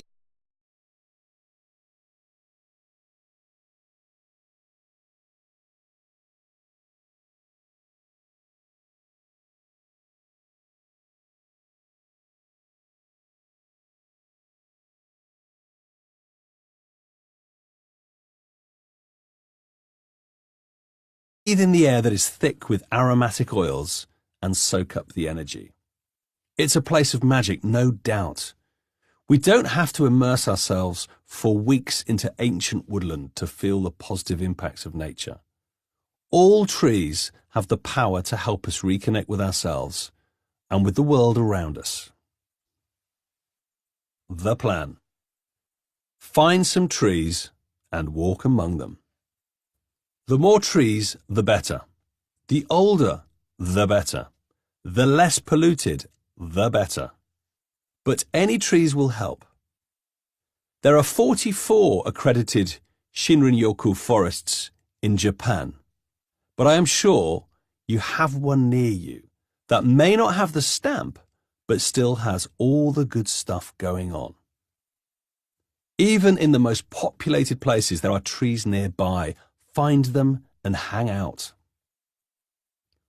When you're among them, fill your lungs by breathing really deeply and notice how calming they can be. If you're a proper tree hugger, now's the time to get down and dirty and wrap your arms around the trunks while breathing in the scent from the bark and immersing yourself in their auras. If you're not that full-on, just love them for what they are: incredible living ecosystems. Take a leisurely stroll around them, then, when you have found a sweet spot, sit with your back against a trunk and breathe it in. The payoff. If I have something that is troubling me, or I notice that somehow I'm off kilter, a walk in the woods will often put me right. It's hard to be obsessed by the modern world when we are surrounded by the ancient one.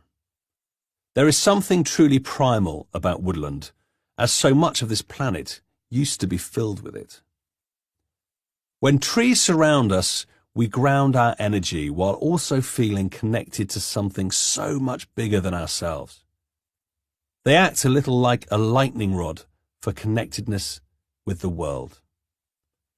Make trees your friends and you will find yourself waking up far more often. And remember, some of the most amazing specimens are hidden within our cities. Go give them some love too. Listen to your body. Centuries ago, people were more tuned into their bodies. They listened more to how their bodies talked to them, which let them know how the weather was changing, that they were missing something in their diet, or indeed that it was time to stop working. Few of us now make a living through our physicality, and even fewer need it to be a key tool of survival, since we have warm houses with hot and cold running water. We have, as a result, become dominated by our mental energy rather than the physical. And yet, we can learn so much if we listen more closely to our bodies. When we are tuned into our bodies and we have balance between our conscious and subconscious, listening to our bodies will help us understand some of our deeper processing and connectivity to the wider universe. Our intuition is precisely that. It is something that we feel in our bodies energetically that we then convert into knowing or understanding. If you listen more carefully to your inbuilt intuition, you will find it easier to wake up. When there is something wrong with you and you are sick, the physical ailment is never without a connection to something else within your energy system that is also out of balance. If you tune in and ask your body what it is telling you, you may learn that there is something that needs to be addressed in your life that is creating this physical condition. For example, when we are stressed at work, we are more susceptible to catching a cold. Other manifestations can be more serious. Once I worked with someone who had a persistent and distressing neck pain that no amount of physical therapy, massage, or osteopathy would shift. We spent some time on what was bothering her and found that she was angry that her clients weren't giving her more work, to the extent she felt real resentment toward them. When we dealt with that resentment by helping her turn around her beliefs and get more love in her, the neck pain disappeared forever. Her beliefs manifested in physical neck pain, causing the problem. When you tackle the area of your life that is out of sorts, the ailment will often disappear. Listen to your body and see what you can learn. In doing so, you will wake up to a different consciousness. Follow your body clock. The insight. Our days are ruled by time. We awaken at a particular hour so that we can bathe, dress, eat breakfast, and get to where we need to be by when we need to be there. As our time is dictated for us, we often lose touch with choosing how we use our days. When I write my books, I make sure there is nothing that I need to do but write. I make sure I am on my own and have no responsibilities for others. I disconnect from the outside world. I then follow the rhythm that feels right for me. Invariably, my pattern becomes very different from my usual working routine. I get up very early and immediately start writing. By lunchtime, I often find I have done all I can do and spend the afternoons doing something physical to balance out all the creativity of the morning. I then go to bed ridiculously early, exhausted but happy, and let my mind make sense of the day. It's a natural rhythm for me, and one by which I do my best work. The plan.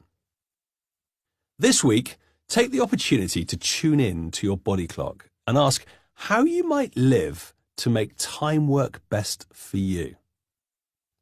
I appreciate that some of the demands on our lives are less flexible than others.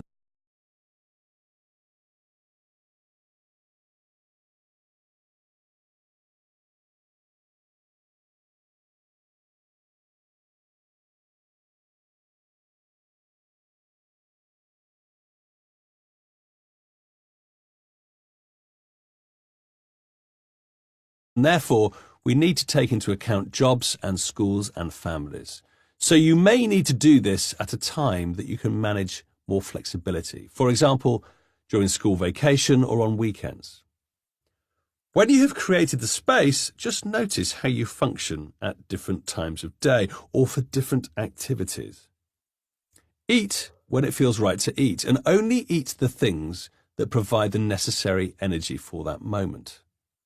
Sleep when it feels right.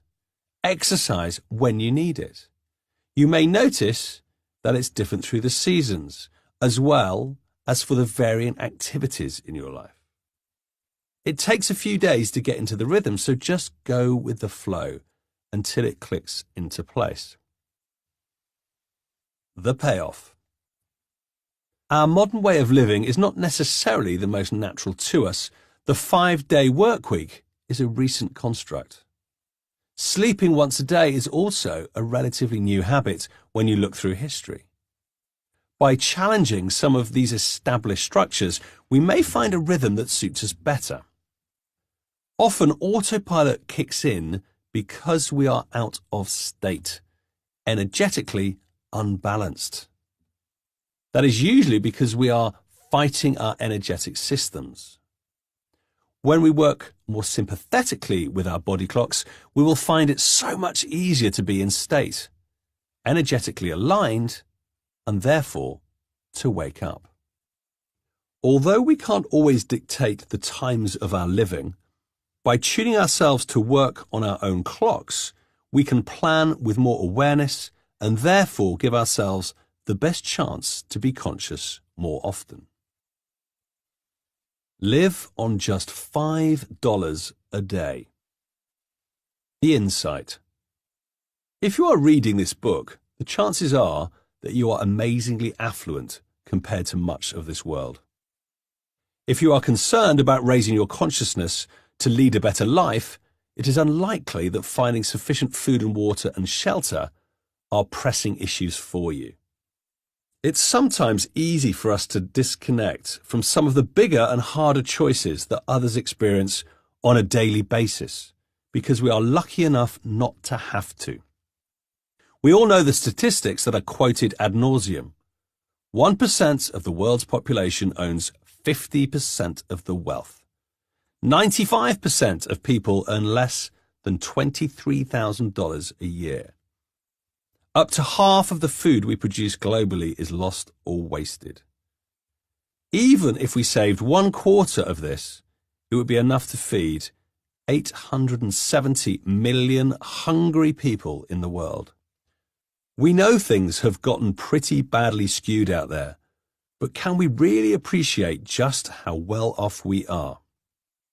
When $5 is your budget for the day, you have to consider carefully what you eat and drink, which purchases are absolutely necessary and which are not, and what is considered a real treat as opposed to something that just feeds a craving. The plan. Today, we are going to live on $5. Clearly, it would be impossible to include your mortgage, electricity, commuting costs, etc. in this figure. But this is what you are going to spend to keep yourself alive. It includes all sustenance, entertainment, hygiene, the lot. This will require some planning, but will really help you tune into what matters. You may consider walking to a meeting instead of taking the car or paying a bus fare. Preparing meals in larger batches for freezing will save you chunks of change. Entertaining yourself and friends at home is certainly going to be more cost-effective than lavish meals on the town. How can you make that money stretch? Some find they can manage this quite easily for a day just by doing less. If that's the case for you, stretch it to a week. The payoff. Although $5 a day may not seem like a lot, to others it's a fortune. Restricting our opportunities to spend by having such a fixed budget means that you have to really understand what counts and what doesn't. You will see the value in what you have already.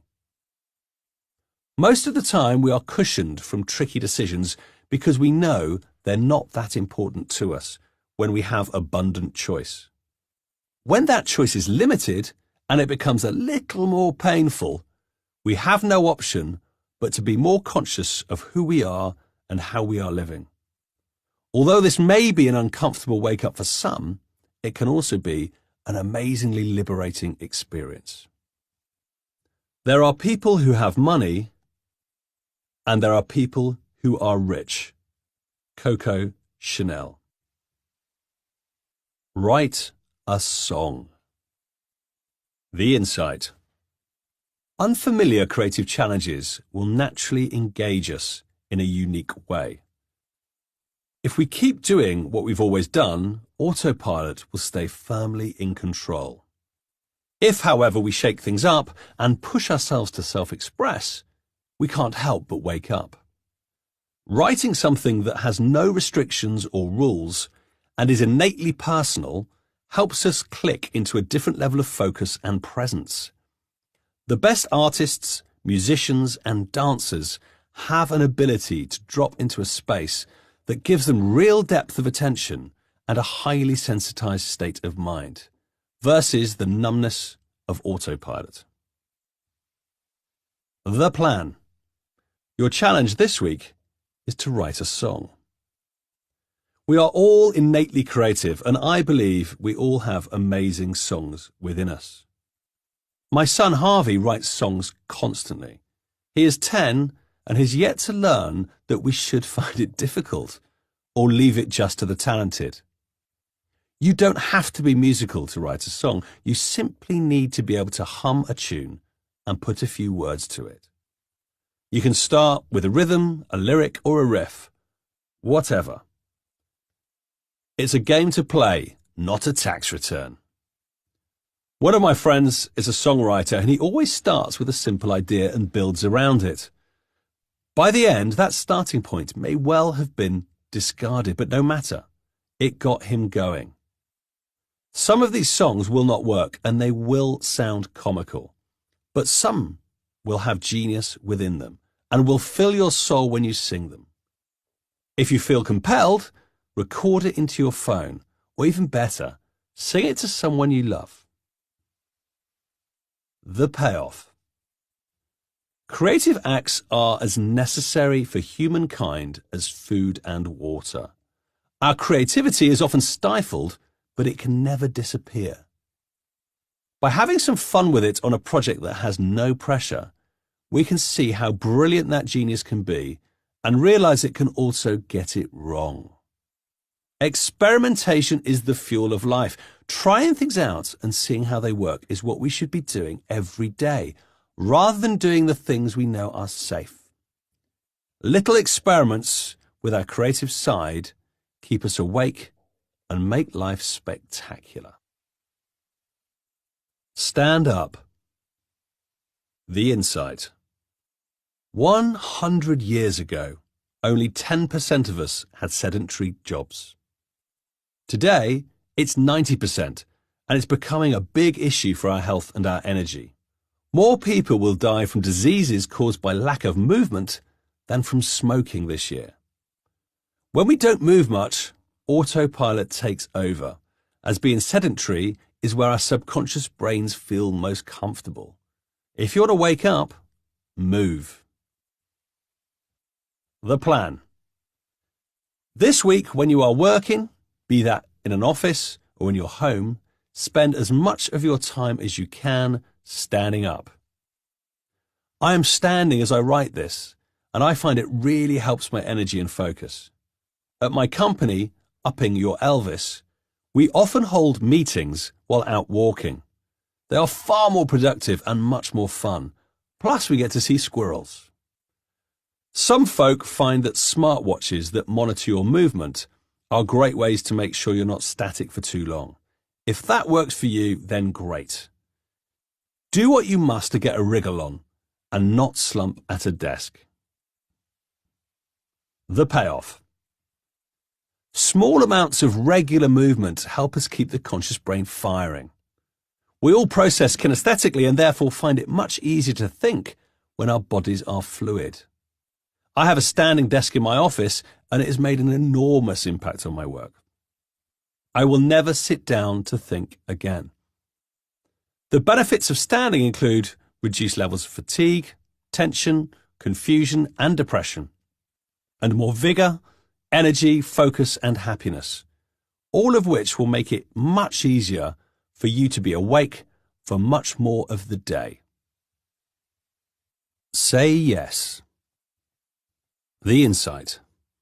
As time goes on, we start to make an internal map of what is wrong and what is right, and what is in and what is out. This map resides in the subconscious and helps Autopilot steer us through the thousands of daily decisions that we have to make. This is an efficient part of our design because it means that we don't have to decide on every little thing we do each day, but instead we repeat what we have done before. The danger with this process is that we become so deeply habituated that we don't even notice the wonderful opportunities of today as we are blinded by the map of yesterday. I was inspired as a teenager by the book The Dice Man by George Cockcroft, under the pen name of Luke Reinhardt. The book follows a character who makes all his decisions by rolling dice, and then is committed to following them. By removing his need to make choices, he undergoes an extreme transformation, and certainly feels more alive as a result. It may be an extreme solution, and impractical outside of fiction, but the insight is a good one. The plan. Each day this week, say yes to something that you would normally say no to.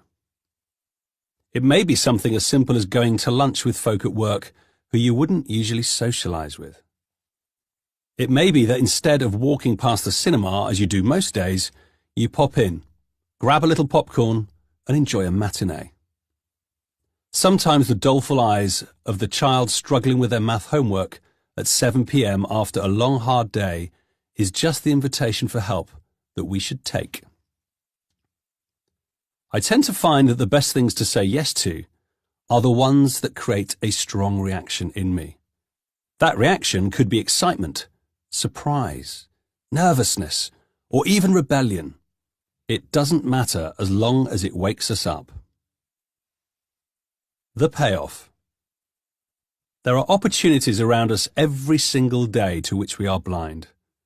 By saying yes instead of no for a change, we open ourselves up to new avenues of life and therefore have to be more conscious, aware and awake as we engage in them. It is always easier to say no than yes. Yes requires an openness and generosity, and no keeps things just as they are. Yes involves risk, and no does not. Yes requires effort, whereas no requires none. One little extra yes per day can be all we need to nudge ourselves to wake up and to reconnect with this world of possibility. And who knows who you may meet as a result. Really feel it. Emote like Elvis. The insight. Emotion in the workplace has been tainted by the "let's be professional" posse. It would appear that they believe being emotional is a weakness, and weak people do not win. That is bullshit. Emotions are what make living an enriched experience. They help us understand what is going on in our world and how we interact with those around us. The 21st century fad of bottling up emotions so that we can seem in control of them has taken its toll on many lives. Every time we bottle something up, we are just creating a little minefield for the future, where at random it will explode, much to our surprise. During a workshop in my home recently, a fire broke out in a downstairs room. By the time I got to it, it was absolutely raging. It was one of the scariest things I have ever seen. Fortunately, we had a large fire extinguisher in another room, with which I was able to quell the flames. The firefighters arrived to damp it down. I carried on with the workshop, and all seemed fine. My wife was away that week, and when she came home 4 days later, once I'd finished running the program, we sat and talked about the week. From nowhere, I had this surge of emotion and was flooded with tears and shaking shoulders. The whole 9 yards. The anguish and fear I had experienced in the fire had all been bottled up, and it wasn't until my wife was home that I felt safe enough to let it go. Emotions not dealt with will come back to haunt us physically, mentally, emotionally, and spiritually. So we're going to get them out and love every second of it.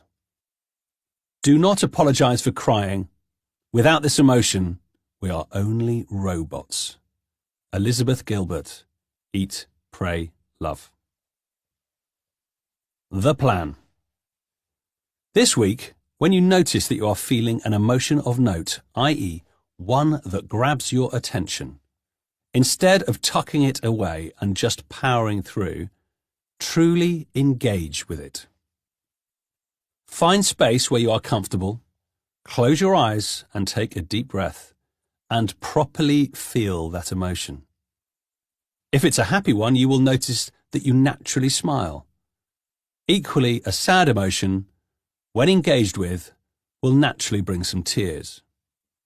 A good cry is good for us and nothing to be ashamed of. Do whatever you need to do to express emotion and notice how you feel as a result. Huge caveat, there is a health warning with this. When other people are with you, remember they might not be so cool with you expressing emotions, because largely they feel uncomfortable doing so themselves. Laugh or weep alone until you feel that you have mastered the technique, and then you can start enjoying them with somebody else. The payoff. By dealing with emotions in the moment, you will find that you will be a lot more connected to yourself and what is going on. A positive emotion fully embraced just gets bigger. A negative emotion fully experienced eventually dissipates and leaves you free. By feeling them properly, you will also notice that your mind will quiet, which will help you be in the moment and be more awake. Emote and wake up. A little vacation from bread and dairy. The insight. There are certain staples in the Western diet that we would hardly ever question, bread and dairy being 2 of the most common. 99% of American and European households buy them every week and consume them daily. Cow's milk is meant for baby cows. Cows have a very different digestive system from us. Our bodies find dairy products pretty hard to digest. We buy them in part because mass marketing and commerce have led us to believe that they represent the easiest way for us to take in calcium, essential for the health of our bones and teeth. In fact, plant-based foods like broccoli, chard, kale, almonds and figs do a much better job. Bread has a similar story. The industry has moved 1 million miles from the simple origins of a handmade loaf of whole grain flour, water and salt, which would provide us with the sustenance and nutrition our bodies need. Now, I'm not suggesting that bread and dairy should never be eaten, but ingesting too much of them does have an adverse impact on our energetic state. The plan. Cut out dairy and bread from your diet for 4 days. It's that simple. No BLTs, no cappuccinos, no focaccia, no pizza, no yogurt or toast. Hey, you know the list. For 4 days, all of these are off the menu. Now, for some people, this will seem like a terrible hardship, but I promise it isn't. It may take a little bit more work, but you can find amazing nutrition that doesn't involve either of these food groups. I eat a lot more fresh vegetables and fruit salads. Rice dishes and noodles are particularly good when hunger hits. Soups and stews can provide better comfort than any toasted sandwich. It is worth carrying some nuts and seeds with you for an energy boost if you do get a little weak, which will help prevent fainting until you find a place that can serve a proper meal. The payoff. When I first did this, I was amazed how much bread and dairy I was eating and how unaware I was of it. I found it particularly hard to travel around Europe while not eating bread, especially in countries like Italy and France, where meals on the go are traditionally white and floury. What I also noticed was that I had more energy and I felt more connected to my body when I eliminated them. I have since added back a little bread, maybe once a week, but when I do eat it, I choose locally made spelt sourdough over mass-produced fluff balls. With dairy, I find milk doesn't fit me at all. But of course, a piece of stinky cheese on occasion lifts the soul so much that the body doesn't care. Give it a whirl and see what you learn about your body. Be someone else. The insight. Who we think we are is who we become. All of life's rich experiences are little nuggets of insight that can potentially frame who we are. The way we interpret those nuggets will shape both how we see ourselves and our identities. Unless you spend much of your life gleaning feedback from all the people around you, it's impossible to get a true perception of who you are, and even with the feedback, it's likely to be warped. No one's identity is entirely fixed. We're human chameleons, adept at modifying our behaviour according to the circumstances we find ourselves in. And when you couple that with the fact that we are constantly evolving as we live, grow and experiment with our personalities, it's very easy for us to believe we are someone we are not. So as we can flex like Jell-O on any given day, why don't we just push the boundaries of who we think we are?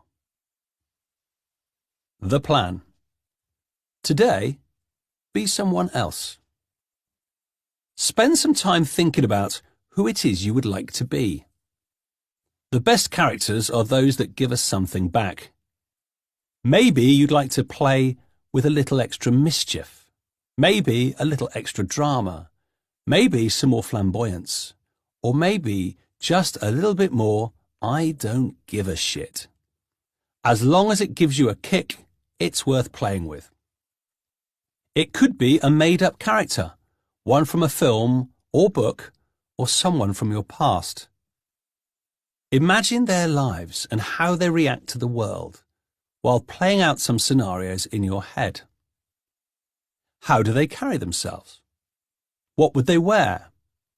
What would they like to eat and drink? What are their favourite expressions?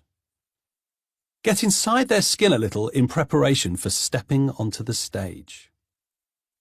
It may well be that this act is hard for you to keep up for long, in which case you should identify a moment in your day for you to become that person.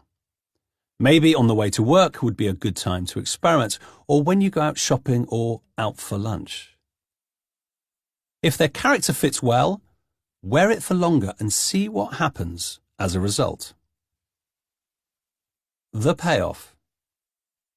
Our personalities are not fixed. We are flexible in who we are and how we present ourselves, and yet often we feel quite trapped in our own skins. By playing with different personalities, we might find there are aspects of ourselves that have been underplayed. which has resulted in us losing some of our shine. By bringing these to the fore and celebrating them, we can feel more alive and wake up to who we truly are.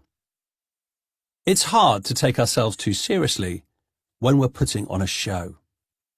Let's enjoy the fact that we can stretch ourselves and bring a little more personality to all that we do. Journal. The insight. When the pace of life is too fast, we often don't get enough time to ourselves for reflection.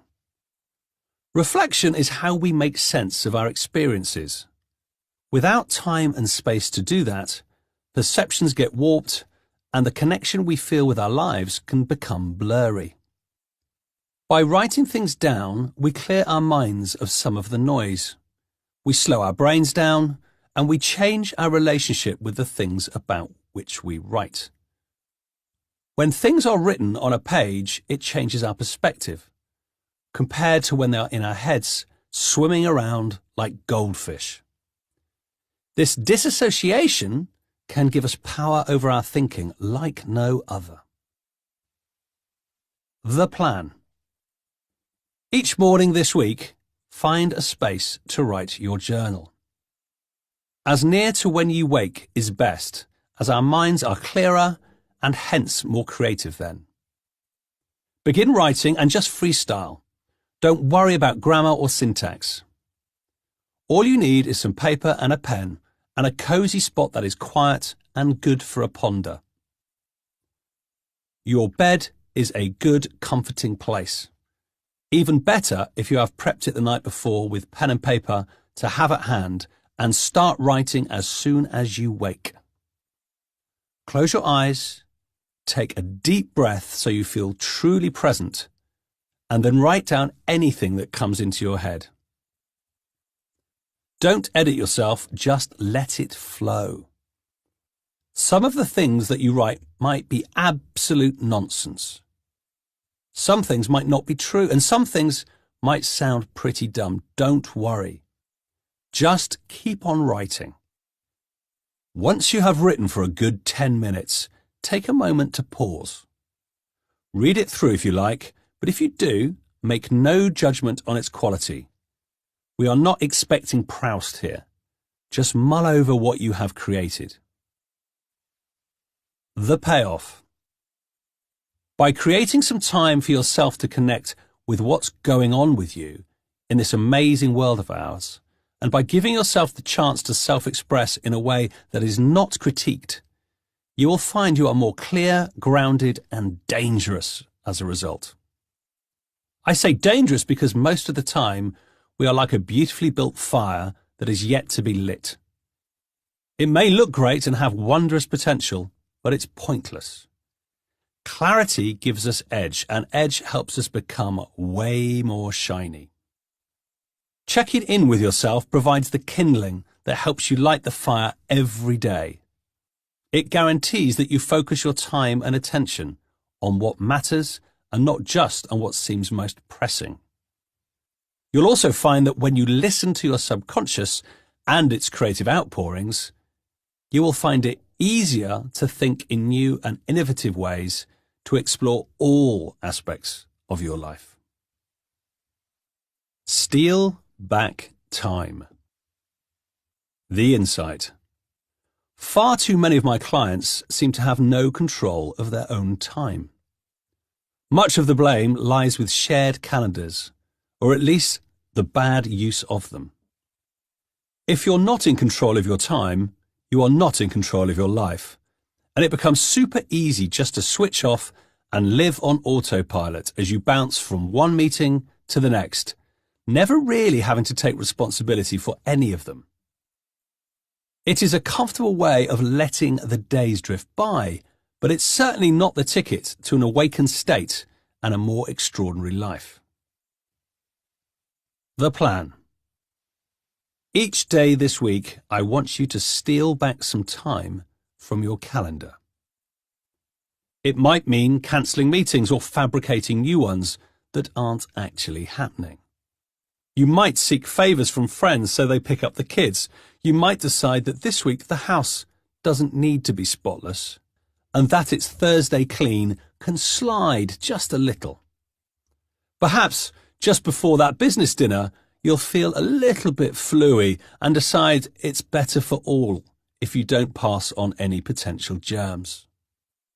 Use your creativity and find a few spaces that you can enjoy.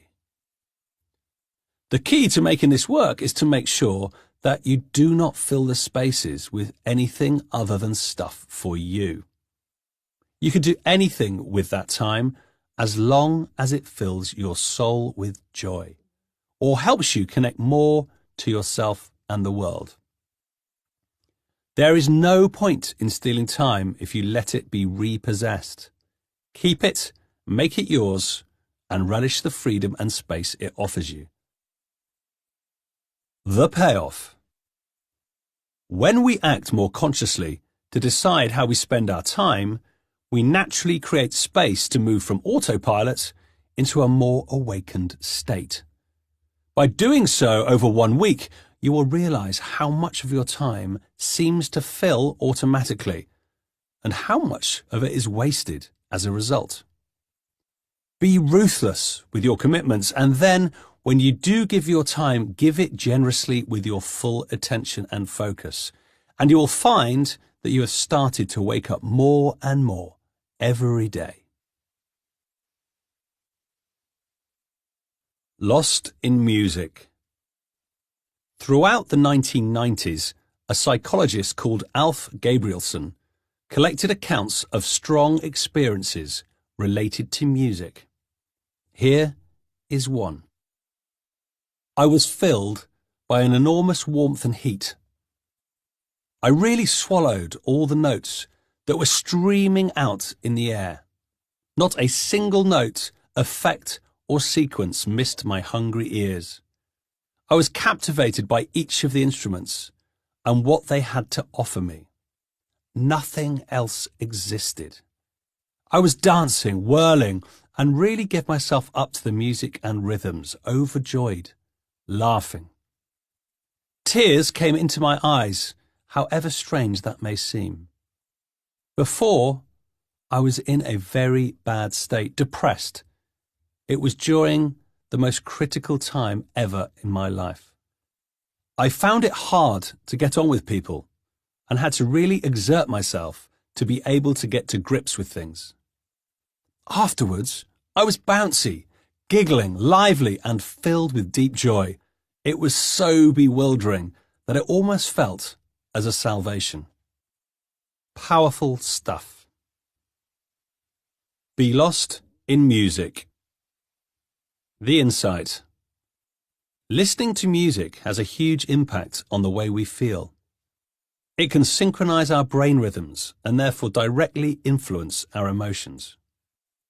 When we listen to music we know and we love, our brains release dopamine, as they would if we were to take opium. Trippy. Bob Marley was one man who understood the power of music very well. One good thing about music when it hits you, you feel no pain. It is a great healer. Not only that, when we listen to music, the sound waves impact every cell in our bodies, giving us a whole body massage to the unique rhythm and pitch of the tune. Music takes you on a journey like no other, but too often we just let it wash over us without fully engaging. It's often a part of the background noise, as opposed to something that we get properly lost in. The plan. For the next 4 days, choose one piece of music that means something to you and sit in a place where you can properly soak it up. Eliminate all distractions and listen to it in as high a quality as possible. Notice where it takes you physically, mentally, emotionally, and spiritually. Feel those sound waves surround you and just let go. My favourite pieces of music evoke deep, emotional reactions. Some take me back to a very particular time and place, a moment that is somehow amplified beyond my daily experience. More often, though, I love music for the journey that it takes me on.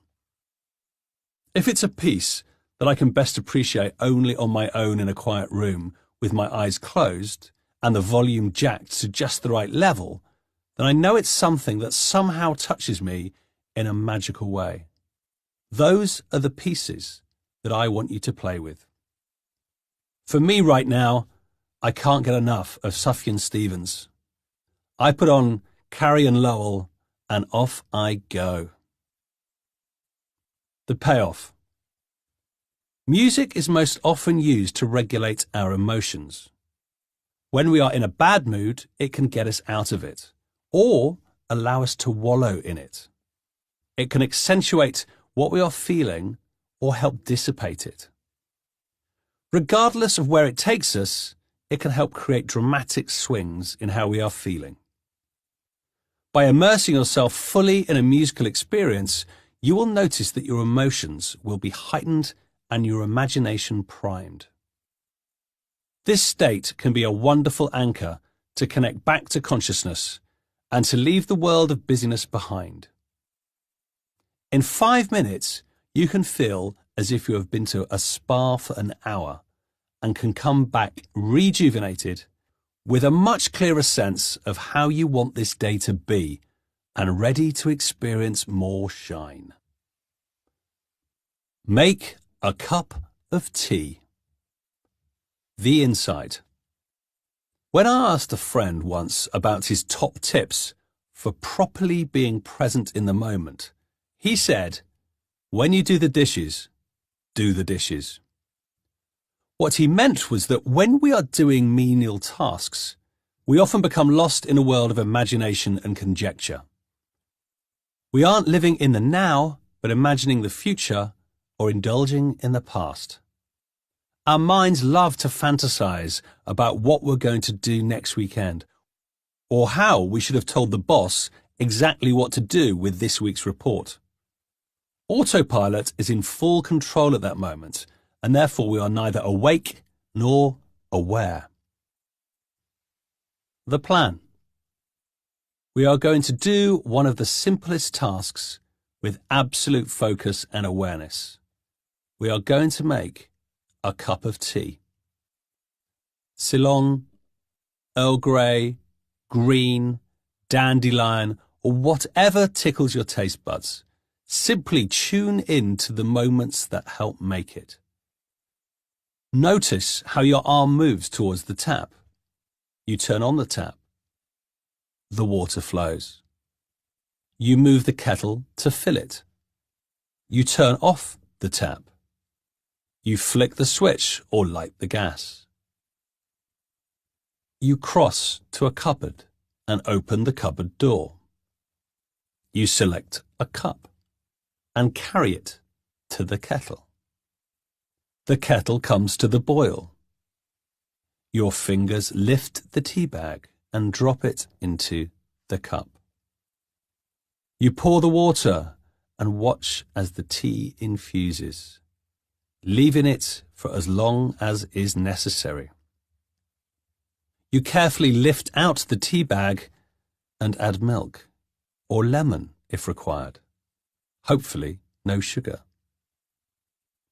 The tea is made. Before you lift the cup, take a moment to notice what you have just done. Remain in the present. Notice how you lift the cup. Lift it with as little effort as possible.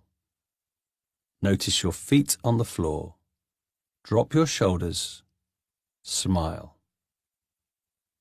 Savor your tea.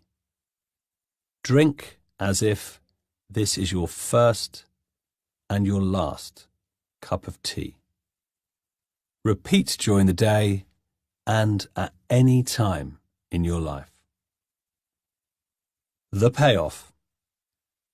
If we can be fully conscious and awake when we are performing habitual actions, then we are retraining our brains to be more present more often during the day. Anything we do with full focus can be an enriching experience, so experiment with other activities that may feel like chores, and see if you can use them to remember who you are. When we spend our lives imagining our futures and reliving our pasts, we cannot be connected with the now, and so are running on autopilot.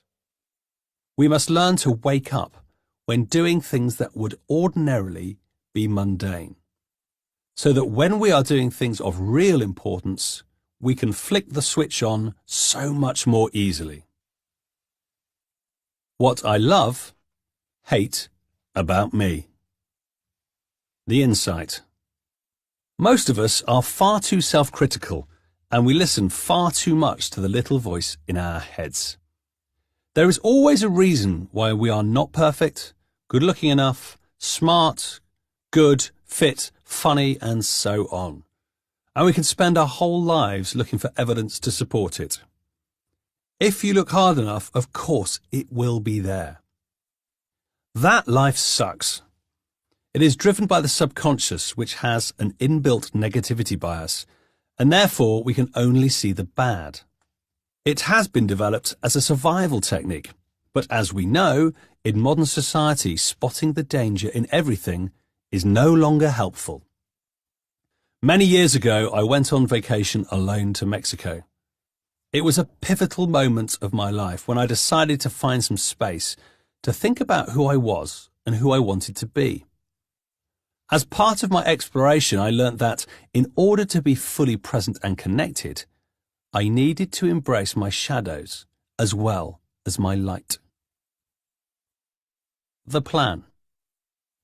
Find some paper and write all the things you love about yourself. Really relish this experience. Luxuriate in it. So many things about you are unique and special and make you who you are. And then on the right, write down all the things that you hate about yourself. This is where you can twist the knife and spew out the vitriol. We all have it in us, so let's be truthful. Once you have completed these two lists, spend a while looking at them and really soak them up. This may take some time, but your challenge is to learn to love all aspects of both lists and to appreciate good or bad, that they are what makes you who you are. Over time in my workshops, this process adopted the title, Embracing My Arse.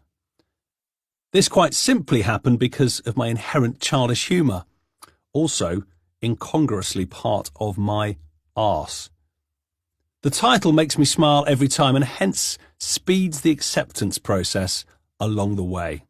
Call it what you like, but let's veer toward keeping this exercise a gigglesome one. The payoff. When we embrace our shadows and realise that our foibles and imperfections are what actually make us who we are, then those voices go quieter, and we have a chance to shine more brightly. When we love who we are, our connection to this life becomes such that we cannot help but be more conscious and awake. For most of us, this is something we need to revisit constantly, but is well worth the effort, as it holds real liberation. Happiness can only exist in acceptance. George Orwell. Sunrise or sunset. The insight. When we all lived off the land and our families depended upon the weather for a good harvest, we were deeply connected to the planet as our fortunes directly correlated to it. We would rise with the sun and retire at dusk, adjusting the timing of our lives as the seasons unfolded. Surprisingly, there were areas in France where, less than 200 years ago, people would still hibernate in the winter. They would literally change their living patterns as Earth orbited the sun. Nowadays, for many of us, it's very easy to become disconnected from the world. We can protect ourselves from the weather, have artificial light in the darkness, and pretty much exist regardless of what is going on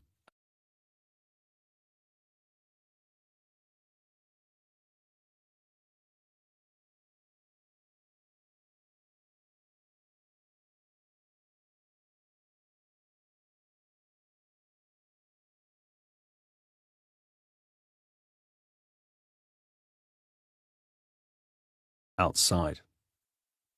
This disconnection from nature robs us of our awe and wonder that we can discover outside our windows every day. By rediscovering it, we have a chance to wake up. The plan. This challenge is to be outside once a day, sitting quietly at either sunrise or sunset, or if you want the double whammy, both. When you do so, notice how it feels for the world around you to go from light to dark or dark to light. Take your time and enjoy an event that happens every day, day in and day out. Sunrise and sunset are a constant in our lives and are not affected by events. Like time and tide, it is something that, for now at least, we can rely on. It's rare that we get to stop and fully appreciate the changing of night to day or day to night, and yet it is fundamental to the very pulse of the earth. The payoff. When we consider that sunrise and sunset are governed by how the earth orbits the sun and spins on its axis, it also helps us to consider where we sit in this universe. We are like specks of dust on the wind and yet get to hang out in the most beautiful and wondrous places where everything works in exquisite harmony. The chances of the atmosphere here being able to support life, and that life has flourished as it has, are so small that I can't help but wonder about how we are doing. Are we really making the most of the gifts we have received? Such a perspective helps us resist the constant attraction of autopilot and reminds us that to make the most out of this extraordinary life, we need to wake up. There's a sunrise and a sunset every single day, and they're absolutely free. Don't miss so many of them. Joe Walton. Fight the amnesia. The insight. The reason we spend so much of our time on autopilot is that the subconscious is very good at taking over our brains unnoticed. In those moments, we have amnesia.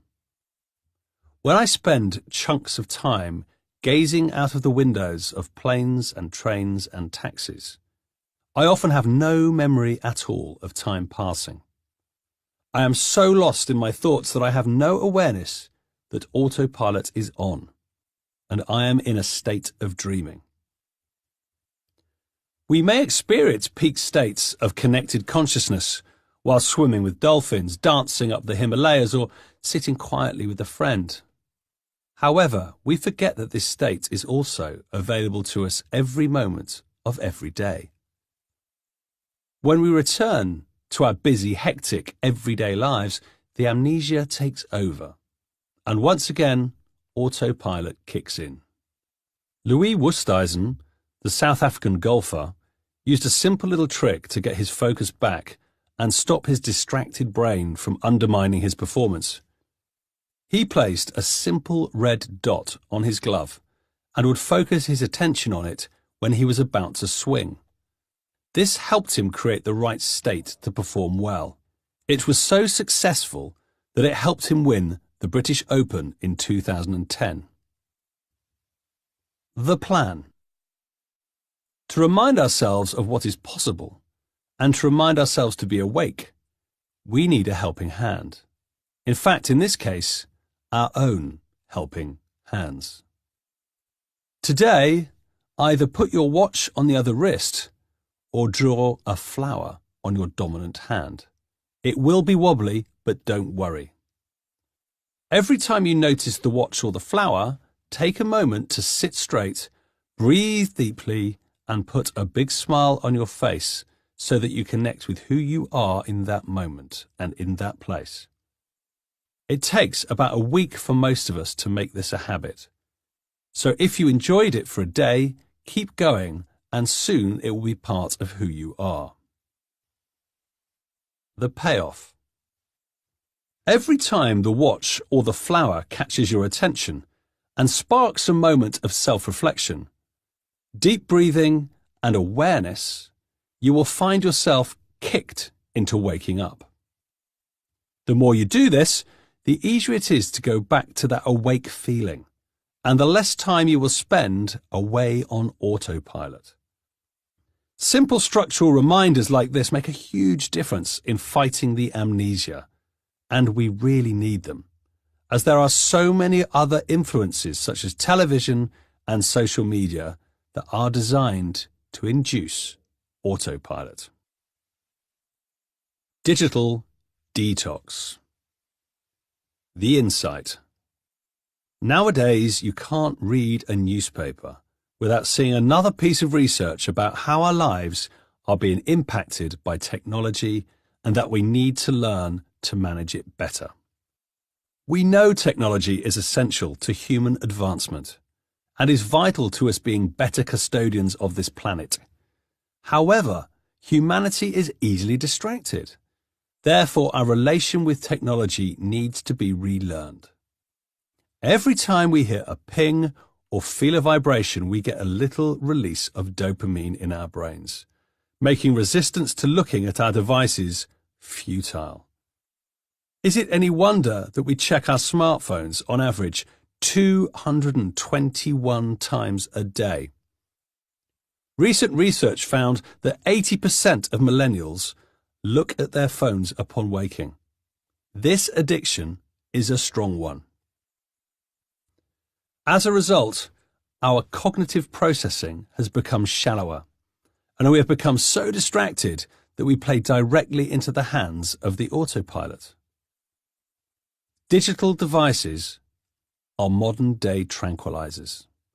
They instill a trance-like state almost immediately, as they are anchors for our subconscious to take over. We must learn how to manage the machines rather than let the machines manage us. The plan.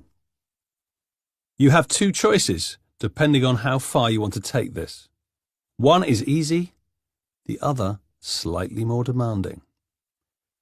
The easy way to manage a digital detox is to turn off all notifications on all your devices, which includes email, calendar, apps, everything. Your challenge then is to look at your devices only when the time is right and you decide consciously to do so. Bob Geldof recently put a ban on morning emails at his super successful TV company, 10 Alps.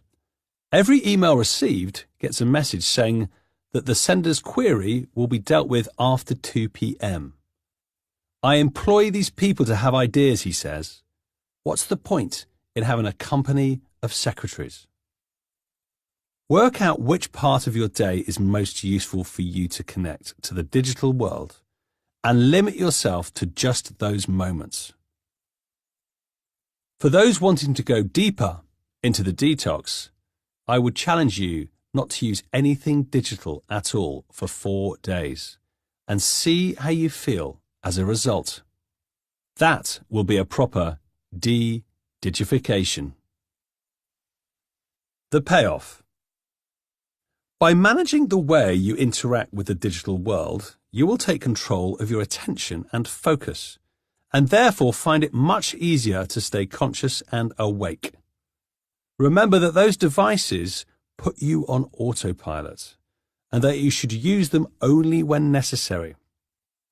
When I did a full disconnect, I found that the first couple of days felt quite taxing, but it soon became extremely liberating.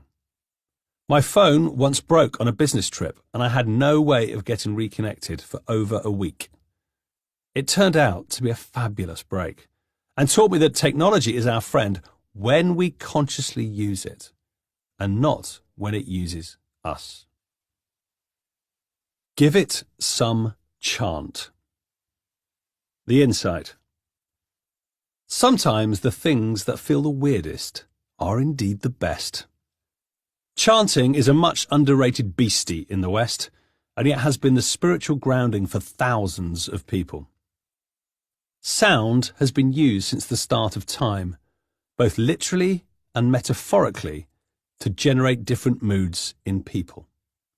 Whether you talk about the formation of the universe as the Big Bang or God's creation, both must have involved sound and vibration. Every cell in our body is vibrating constantly, and when we get them to work in harmony, it's a beautiful thing. Sounds super hippie, but it is actually anchored in science. Chanting is practiced all over the globe, including in Japan, much of Africa, Hawaii, Tibet, North America, and Europe.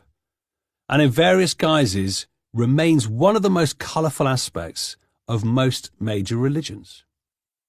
If it's that widespread, there must be something in it. It's been proven to help with anxiety and depression, but for me, it's a form of creative self-expression that's helped me get into the here and now and has put a massive grin on my face. It's not that I chant every day, but it's one thing that I always have in my back pocket for when the time is right. The plan. First, to get a good chant on, you need to be in the right space. You need somewhere free of distractions, preferably somewhere in nature. It's common to feel a little self-conscious when emitting resonant tones, but it is important to overcome that. So find a space where you feel comfortable to do whatever you damn well want. I am not a believer in a prescribed chant, although certain sounds have certain benefits for sure. I personally like to see what noises come out, what sounds good to my ear and is feeling great to my heart.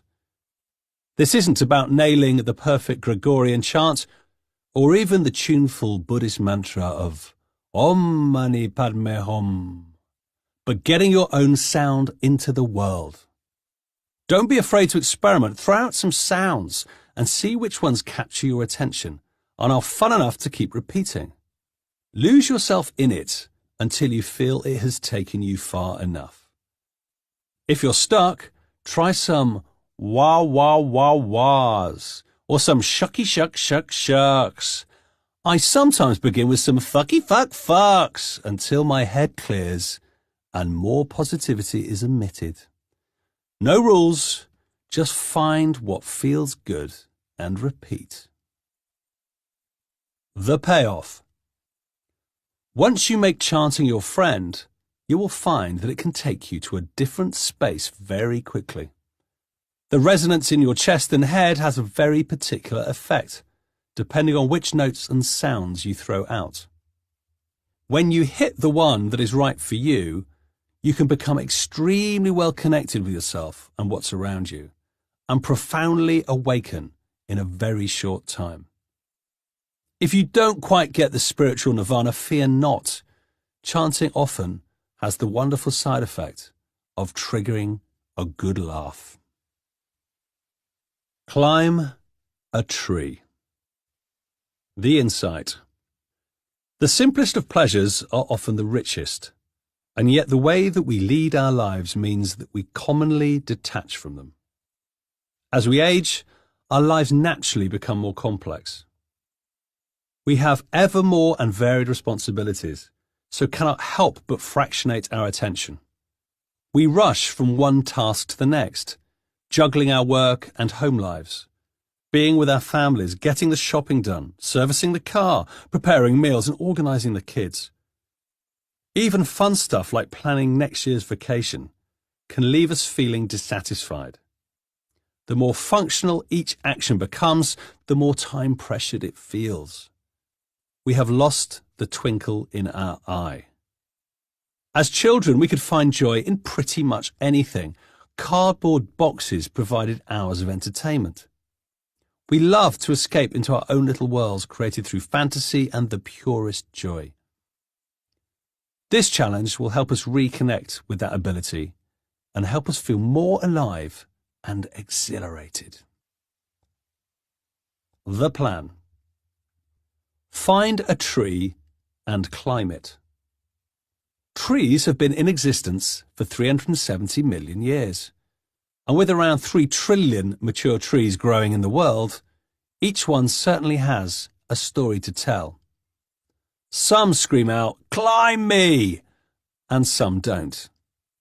Find an inviting and friendly tree that requires a little exhilaration to climb, but no extreme effort or life-endangering peril. It's not about climbing the highest tree, just the one that appeals. And please climb within your limits or not at all. This exercise isn't for everyone. If you do climb, don't rush it. Enjoy the smell of the leaves, the touch of the bark and the gradually changing view. Most trees have a place to sit that feels just right. It's worth spending some time finding that place. You'll know it when you do. Now take a deep breath and hang out there. Notice how you become connected to nature, and yet how disconnected it is from the busy life we often lead. Notice also the difference in climbing up from coming down. Cats do. If you feel drawn back to this tree, climb it again tomorrow. If not, find another one. The payoff. By doing simple things that can fill our souls with childlike joy, we reconnect both to who we are and to the planet on which we live. It's easy to believe that the only way to achieve a profound shift in consciousness is to do something big and bold, like quitting your job and walking the length of the Nile. I'm sure that such adventures are good for the soul, but they aren't everyday living. The simple stuff is what we can do whenever it's needed, without the expense of plane tickets and malaria pills. Tree climbing also lets us reconnect to who we once were. There is still a kid in each one of us, and he's begging to play more and to not take life so seriously. By letting out the inner child, we will find real joy in the simple act of living. We don't need more stuff. We often just need to lighten up and have a laugh. Grown-ups never understand anything for themselves, and it is tiresome for children to be always and forever explaining things to them. Antoine de Saint-Exupéry. Eat when hungry. The insight. Some years ago, I went to Thailand for a fasting retreat. I couldn't believe how good I felt as a result, and have since been fascinated by our relationship with food and how it affects the way we feel. There is plenty of research out there that suggests that fasting not only helps us stay in shape, but also aids brain function, increases energy, prevents type 2 diabetes, delays Alzheimer's, and fights cancer. Powerful stuff. Harahachi Bunmi is the ancient Japanese Confucian teaching that instructs people to eat until they are 80% full. More prosaically, it has been proven to help extend life expectancy in laboratory animals. Either way, it helps us to be more aware of how much we are eating. When we detune ourselves from what we put into our bodies and ignore what we need in favour of what we want, we eat too much and the wrong stuff. This induces a sort of dietary coma, which invites Autopilot to the party. The plan. This week, I want you to eat only when you are truly hungry, and to eat only small amounts. You may eat 10 times a day if necessary, but by making the portion size smaller, you start to realize what you absolutely need rather than what you crave. To begin with, it's common to crave junk food, but as you start to eliminate some of the toxins and your body becomes purer, you will notice that the cravings start to shift. Depending on your physiology, the climate, and even the time of year, your taste will vary. But if you follow the regimen, you will be rewarded. The fresher and the more raw you can safely make your food, the more enhanced your energy system will become. Often we confuse thirst with hunger. So drink plenty of water and obviously avoid refined sugar, caffeine and booze.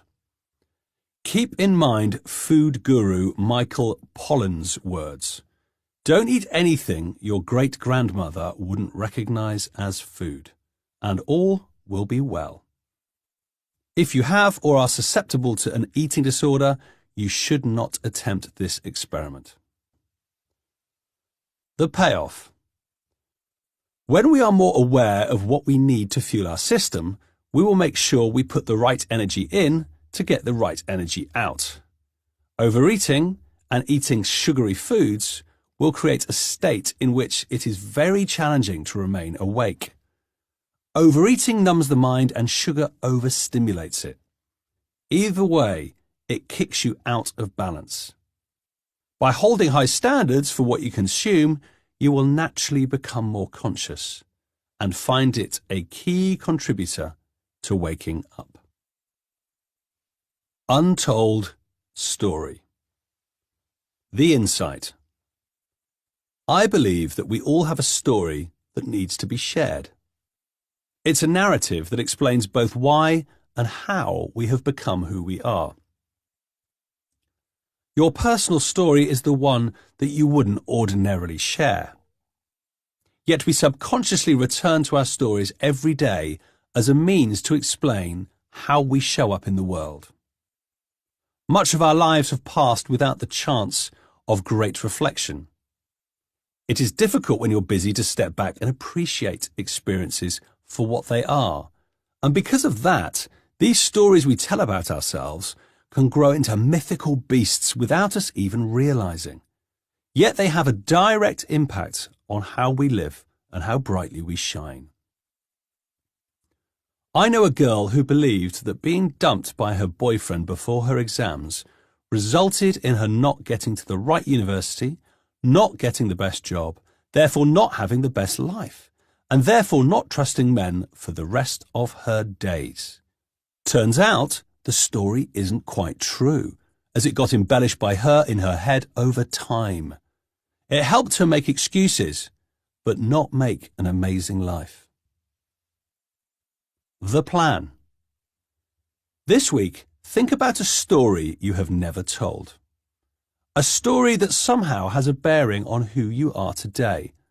Spend some time breathing deeply with your eyes closed, just remembering the small details of that story and reliving the energy of it.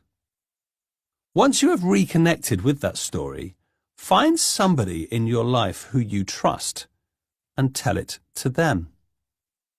Just ask them to listen without passing judgment and explain that this is an experiment in connecting with your past and as a result, connecting more deeply with others. Take your time. There is no rush. As you tell the story, notice any movement of energy in you and keep smiling, breathing, and looking your friend in the eye. You may decide as a result of this experience to then tell the same story to other people in your life. As you tell more and more people, you may find that the story changes. You might give certain aspects of the story greater emphasis than others. That's fine. It's your story. You may decide that there are other stories that have more emotional resonance with you, and they are the ones that should be told. That's fine too. There is no right or wrong, but this sort of storytelling can help you find a deeper connection to what makes you tick. The payoff.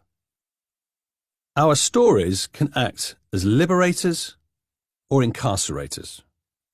The significance we place on them is often far greater than we are aware of. And by sharing them, we can raise our consciousness and use them to help us pop out of our daily fogs. Some inhibiting stories, when told, become laughable, and we realize they are just fabrications, thus setting ourselves free. Others help us understand more about who we are. The space to reflect on important moments of our lives and to share them with somebody we care about can be deeply therapeutic, and if nothing else, will help us all feel that little bit more alive. Too much of our time is spent focusing on things that are irrelevant. By telling your story, you'll be focusing on what counts. When we engage in what counts, we can't help but wake up. Do something new. The insight. It is very easy to lead a life full of habit. We have our favourite sandwich shops, our favourite newspapers, and our favourite seat on the bus. There is something warm and comforting about doing the same stuff day in, day out, because we crave familiarity. We are led to believe that if we stick to the familiar routine in life, the terrifying prospect of uncertainty will stay away. The problem with living like this is that it triggers the autopilot. When experiencing the familiar, our subconscious brains automatically kick in so that our conscious brains can relax. In short, the more habituated our lives, the less awake we are. The future will pretty much largely, for the important parts, look like it does today. So stop worrying about what might happen, because it most likely will never happen, and go find a lot of brilliant stuff we are missing out on by doing the same old every day. Have some fun, experiment, and try on a life of Technicolor. Who knows what shades will look the best on you? The plan. Today, do something new. It can be anything at all, as long as it seems a little more fun and exciting than the norm. It could be that you buy your lunch from somewhere new. It could be that you listen to some music that you haven't heard before. It could be that you try that hobby that you've always been interested in. It could be simply striking up a conversation with a stranger. The important thing is that it's something new and different to you. Often when facing a new challenge, our caveman brains will kick in and see potential danger. Just breathe and smile and notice it for what it is, a normal fear reflex to uncertainty. When you are engaging in that new activity, notice how your senses can be heightened, and that your awareness of where you are right now is slightly more resonant than usual. After engaging in new fun things, it can be that we take a more liberating perspective into other aspects of our life that are feeling a little bit stuck. Use this perspective to shake things up. Who knows what will happen as a result? The payoff. A couple I know wanted to go away for a weekend, but didn't have the budget. So instead, they stayed in their spare bedroom, where they'd never slept before, and just did touristy things in their hometown. They felt like they'd had a complete break from the norm and woke up to more possibility. Bringing new experiences into your life will make autopilot struggle to take control, as anything new creates a more awakened state in us. By regularly breaking simple habits and trying something fresh, you will find it so much easier to be conscious and alive, and therefore be able to be more of yourself and live a more extraordinary life. It's also addictive in a good way. Just say no. The insight. To be in control of your life, you must be up to saying no. There are constant demands on our time and our attention, and unless we learn to manage them, we will drown. We love to help people and often feel that we gain a great deal of our purpose and meaning by doing so. But if we're not there for ourselves, how can we be there for anyone else? Busyness feeds autopilot. To be conscious, we need to find space, and therefore we need to learn to say no. Often, if we say yes to something we are not fully committed to doing, we subconsciously fuel inner resentment. We are not being authentic to ourselves. In her best-selling book, Rising Strong, shame and vulnerability researcher Brené Brown explains, compassionate people ask for what they need. They say no when they need to, and when they say yes, they mean it. They're compassionate because their boundaries keep them out of resentment. It seems like a paradox. Agreeing to something feels like you are being compassionate to another person, but if it isn't authentic, it has quite the opposite effect. The plan. Each day this week, deliberately and consciously find something that you would usually say yes to, but in this case, say no. Don't do this out of spite or out of anger, but do it out of love for yourself. Choose something you would ordinarily find it difficult to refuse, but feel deep down it is right to do so. Deliver your refusal with clarity and lightness. It doesn't need great explanation or justification. Keep it simple. Saying no to an ingrained habit that people assume you will do every day can be amazingly liberating. If you always put the kids to bed, maybe it's time you didn't. If you always make the office coffee run, perhaps it's someone else's turn. If you always wash the dishes, maybe it's time to grab the dish towel instead. When you have said no, notice how liberating it feels. The payoff. When we say no to a responsibility that we would ordinarily accept, we have to be conscious.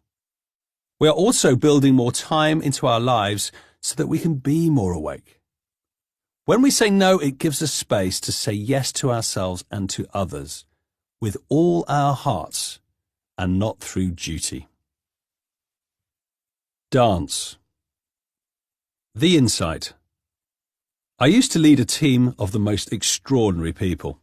Most of us have had moments when we have found ourselves surrounded by people who live life to a higher standard and create magic beyond the norm, and this was one of mine.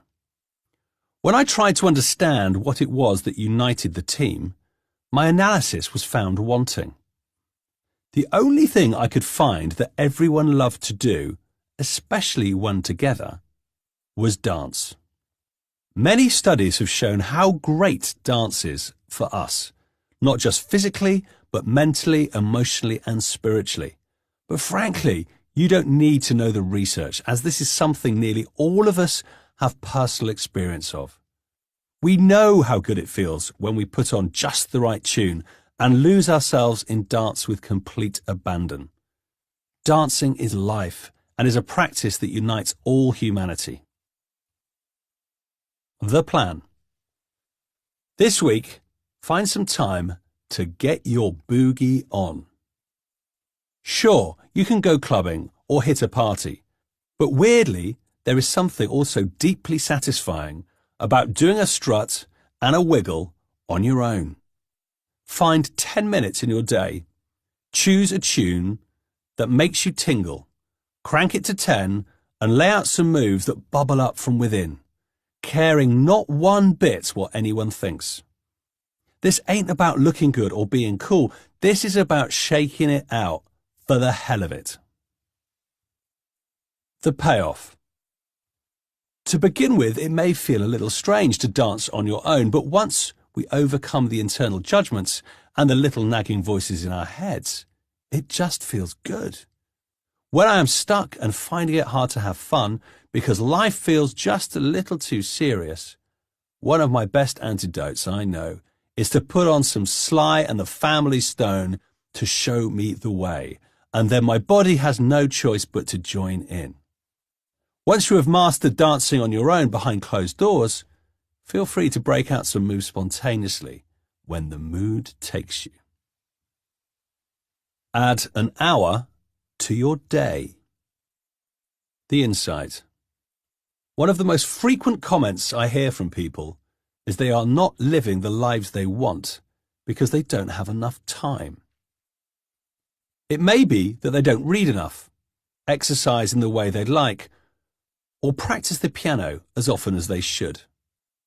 Usually it is explained with doleful eyes that these things would absolutely change their lives, but they are too busy to integrate them into their daily routines.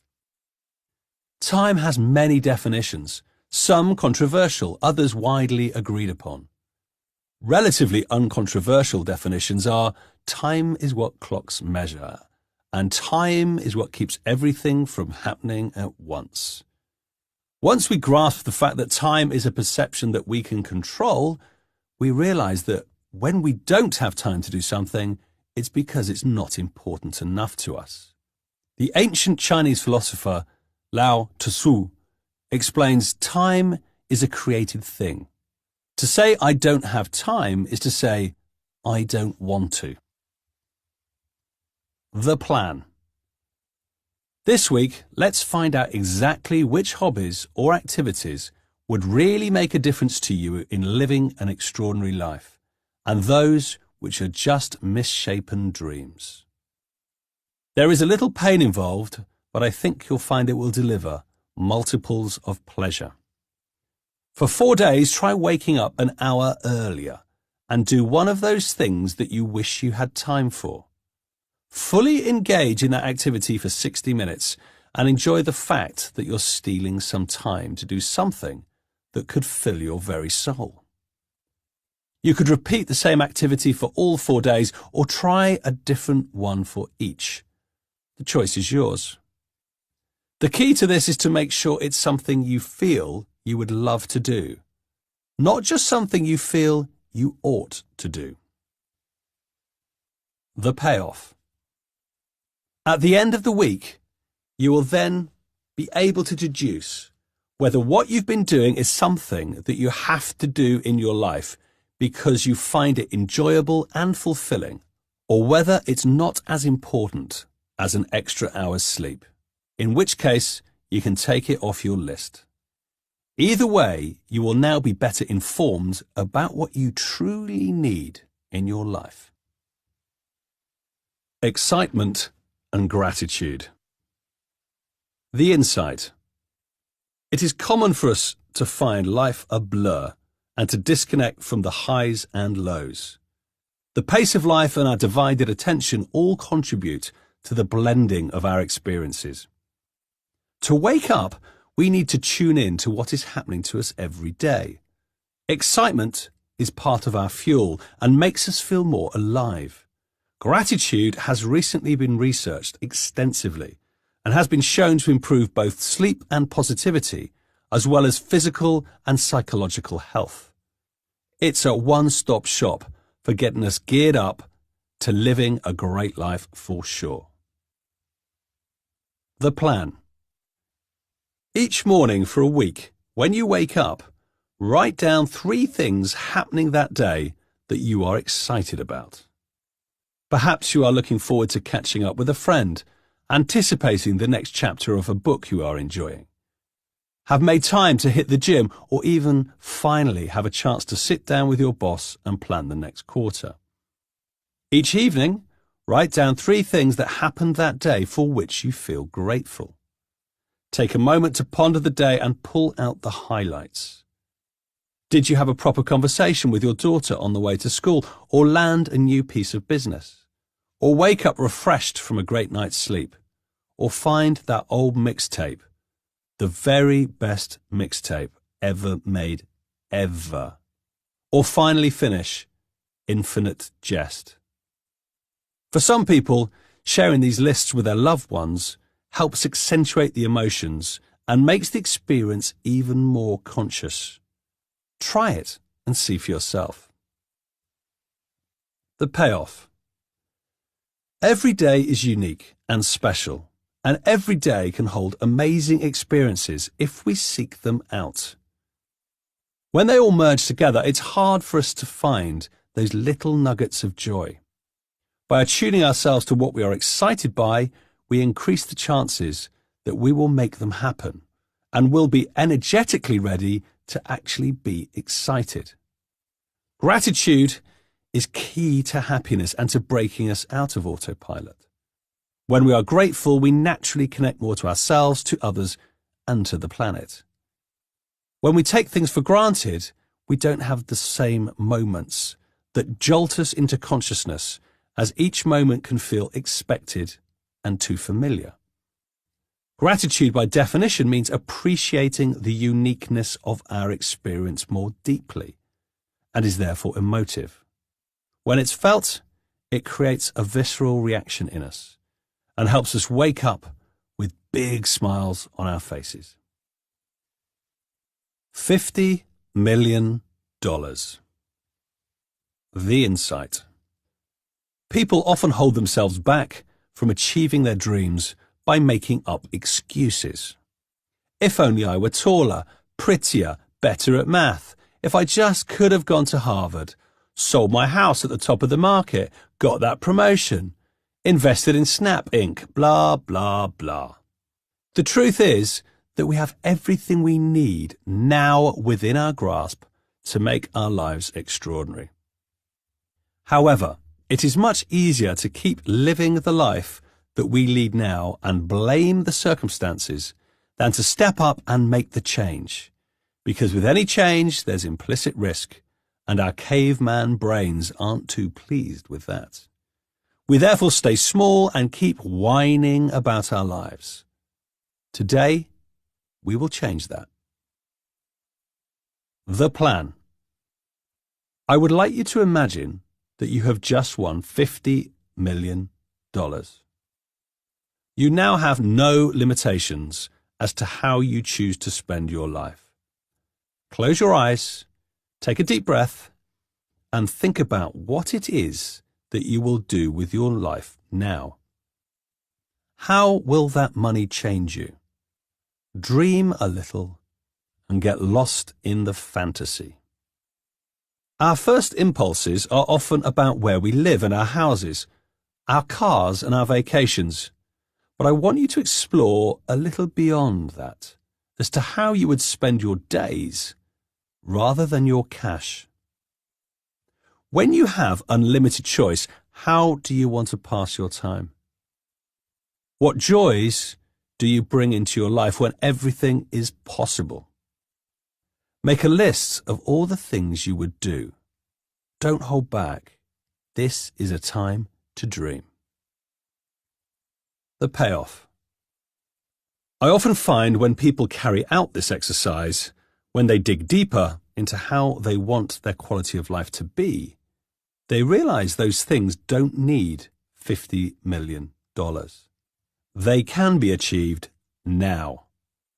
One of my clients explained that his dream would be to buy a farmhouse in Provence with an amazing view, to go there and write novels. He then realized that his apartment already had an amazing view, and there was nothing to stop him from writing his first novel immediately. Don't delay your dreams. Live them today, and your autopilot will no longer fill your brain with fantasy, as your reality will be even better. The simplest pleasures are often the richest. Stare at the sky. The insight. The sky is constantly changing and is a marvel when we stop to notice it. Most of our lives are spent looking at our feet rather than the heavens. Our vision tends to be locked on other people. Where we are walking, the phone's in our hands, so we miss what is above us most of the time. We cannot comprehend its vastness. Our universe is billions of years old, and space is infinite. Just think how many people have gazed up at the same sky since the dawn of time, and lived such different lives from ours. An expansive view helps us recalibrate from the pace of life and reminds us who we are and where we are living. The plan. Find a nice spot outside where it's comfortable to lie down and spend 10 minutes just watching the sky. There may be clouds that morph into shapes that capture your imagination. It may just be shades of blue that seem to stretch out beyond your grasp. It could be a night sky filled with twinkles. Soak it up and notice where the experience takes you. If you do this regularly, you'll start to notice the beauty of the heavens more frequently. The payoff. We are so lucky to have such a humbling stimulus as the sky above us every day. When we remember to connect with it, it helps us overcome the amnesia so that we can truly wake up to our place in the world. It reminds us that we are part of something much, much bigger, that the things that bother us are largely irrelevant, and that our time should be spent on what counts and not what can be counted. Live like a pig. The insight. I always encourage people to mess with these exercises to make them work even better for them. In January 2016, thousands of people started cooking food from scratch for a week as part of the Great Wake Up project that inspired this book, with many having profound breakthroughs because of it. One person, however, said that because she always cooks from scratch, for that week she would do the opposite. She ate fast food, stuff in cans, junk that was full of refined sugar and preservatives. Interestingly, she had one of the most profound breakthroughs of all those taking part in the exercise, as sometimes having a severely negative experience jolts us back to the positive. She felt lethargic, her skin became blotchy, she was bloated, she got headaches, and she got a really clear idea of why putting the right food into her body was worth all the effort. The plan. This week, rather counterintuitively, live like a pig. Eat ready-prepared meals. Live like a slob. Go on a bender. 2 bottles of Coke and a bag of cheese puffs. Watch a whole box set. Don't tidy the house. In fact, take the brakes off and live as if you just don't care about today or about tomorrow. Do all those things that feel as if they are below your usual standards. For some, that might mean eating a donut. For others, it would be getting up late, dressing sloppily, or having a beer at lunchtime, or all 3. Relish dirty living and notice the difference that it makes to your level of consciousness. Do not attempt this exercise if you have issues with drugs, alcohol, eating disorders, or other behavioural problems, as a trip back into the darkness is probably not what you need. For everyone else, live like a pig with full commitment until it repulses you. The payoff. Sometimes, for us to be aware of how great every moment can be, we have to make our situation just a little bit worse. When you talk to people who have made profound life shifts for the better, it is usually because life just got so bad they couldn't possibly go on in that way. For those of you who enjoy the pig living a little too much, imagine if this were how you lived your life every day for the next 30 years. How would you be then? What would you stand for? What would you have made of life's gift? A little journey to pigdom ain't bad, but a life there has implications far beyond saving time on vacuuming. Pushing our standards below what we would usually consider acceptable can help us reconnect with what's important to us and make sure that in the future we never, ever, ever let those standards slip again, because when we do, we are automatically playing into the hands of Autopilot. Own it. No excuses. The insight. This life is yours and nobody else's.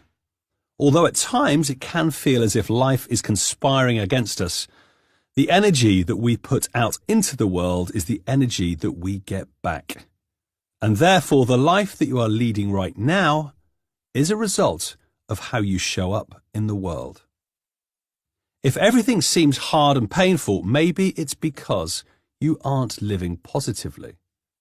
If everything around us seems flaky, often it's because we aren't clear enough about what we commit to in order to make our lives extraordinary. If we don't find enough love in our lives, it's often because we don't love ourselves enough. Regardless of the specifics of cause and effect, how we are dictates what we attract. Our world is our creation and not one that happens by accident. Most events on this planet are far beyond our control, but the way we react to them is absolutely in our hands. We can all choose how we respond to the good, the bad and the ugly, and that choice will shape our quality of life. We should never try to make the world work to our own agenda, but we should constantly strive to use its lessons in a fruitful way. The plan. This week, I want you to own your life. Notice when things happen that create a negative reaction in you. Notice when you make excuses to yourself or blame circumstances for the fact that something is not quite perfect. As you notice a negative emotion in your body, breathe into it so that it is fully experienced. Then ask yourself, what is it that you are thinking that's making you react in a negative way? I recommend writing down whatever comes into your head. Ask yourself, which of those statements that you write down are absolutely correct and which are simply excuses to feel sorry for yourself? When you do this, you'll find that a lot of your arguments are not justified at all, and therefore it's easy to overcome the negativity. If there are some things that are irrefutable and still create a negative emotion, ask yourself how you might embrace this feeling rather than fight it. After all, if we can learn to love the difficulties we will inevitably face, then life becomes that much easier and that much sweeter. The payoff. When we are in autopilot mode, we have a natural tendency to be negative. Our survival instincts are prone to interpret everyday occurrences as potential dangers, and therefore we react to them in an animalistic way. This is one of the biggest drawbacks of autopilot. It makes us see things as black and white instead of rainbows, and therefore deprives us of a great deal of joy.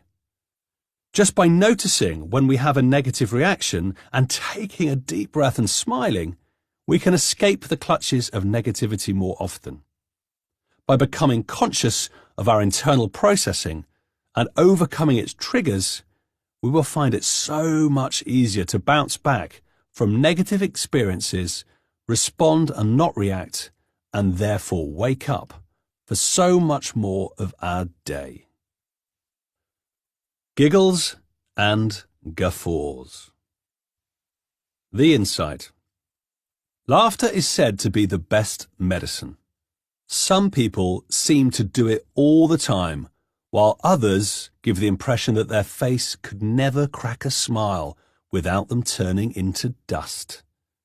Those who laugh more deal with stress better, are healthier, and attract more people into their lives. When we share a laugh, we connect in a way that is quite unique, something that is deep and true and yet hugely celebratory.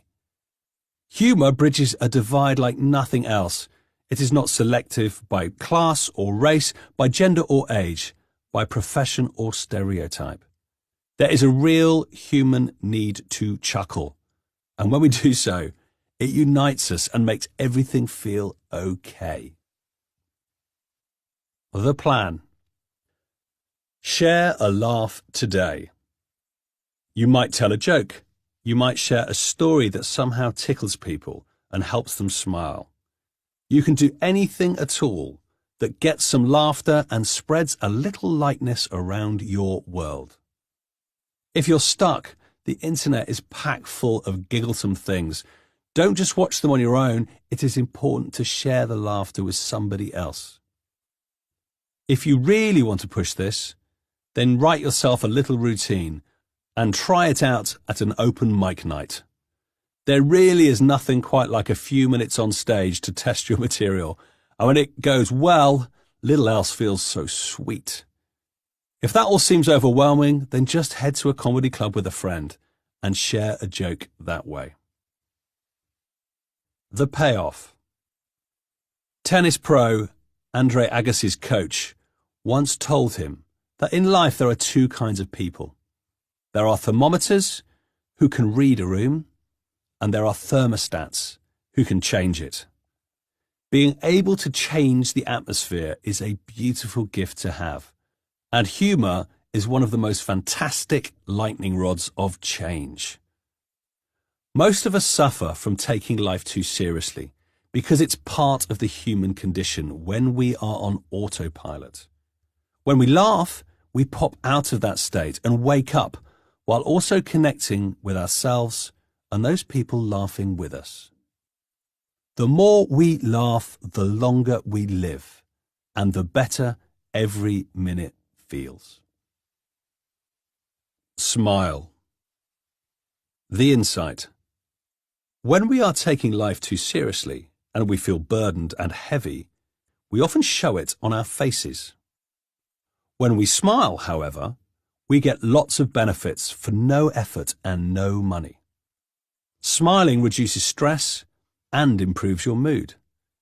It makes you more creative, more approachable and trustworthy. It improves your physiology on a cellular level. In fact, if you smile readily enough, you can rewire your brain to become more positive every day. So smiling isn't just for the moment, but for a better life altogether. So much of our time is spent being transactional and feeling as if we are on our own. Yet we know that meaningful human connection has a huge impact on happiness and overall well-being. Research has shown that a smile can give people more pleasure than sex, shopping, or eating chocolate. In fact, one smile can apparently give people the same amount of stimulation as they would have from eating 2,000 bars of chocolate or receiving $20,000 in cash. How on earth do they measure this stuff? Not bad for just cracking a smile. The plan.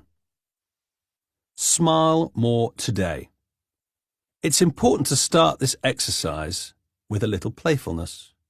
Smiling most certainly will benefit you, but part of the joy is infecting others with it too. Today, make a pact with yourself to try to make everybody you meet smile. If you do this with a friend, you can get competitive on how much you touch others, and you may find you learn from their unique techniques and talents.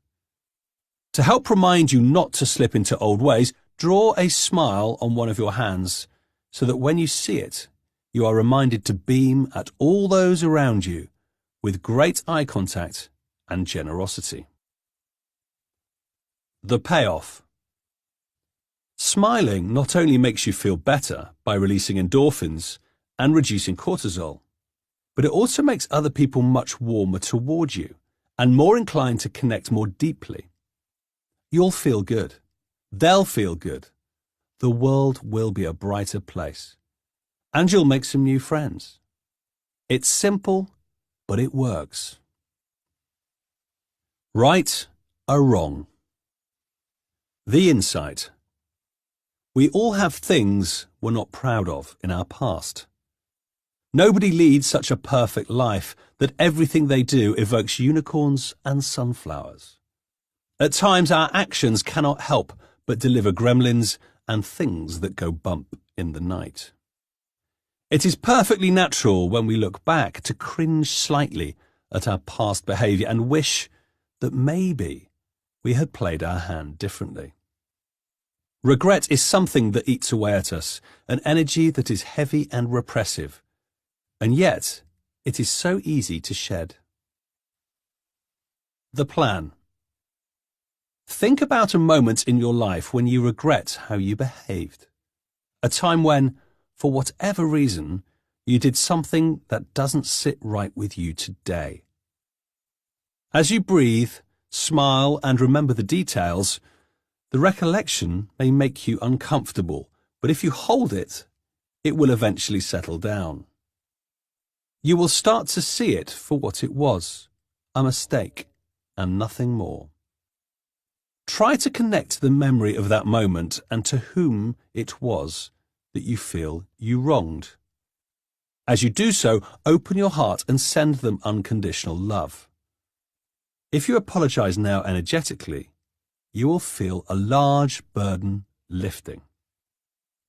Now imagine having a conversation with them to put things right between you, so that the regret no longer burns. Depending on who you are and your relationship with the person that you have wronged, you may well feel driven to pick up the phone now and set things straight for real. If you do so, bravo. Well done for bringing reconciliation into play.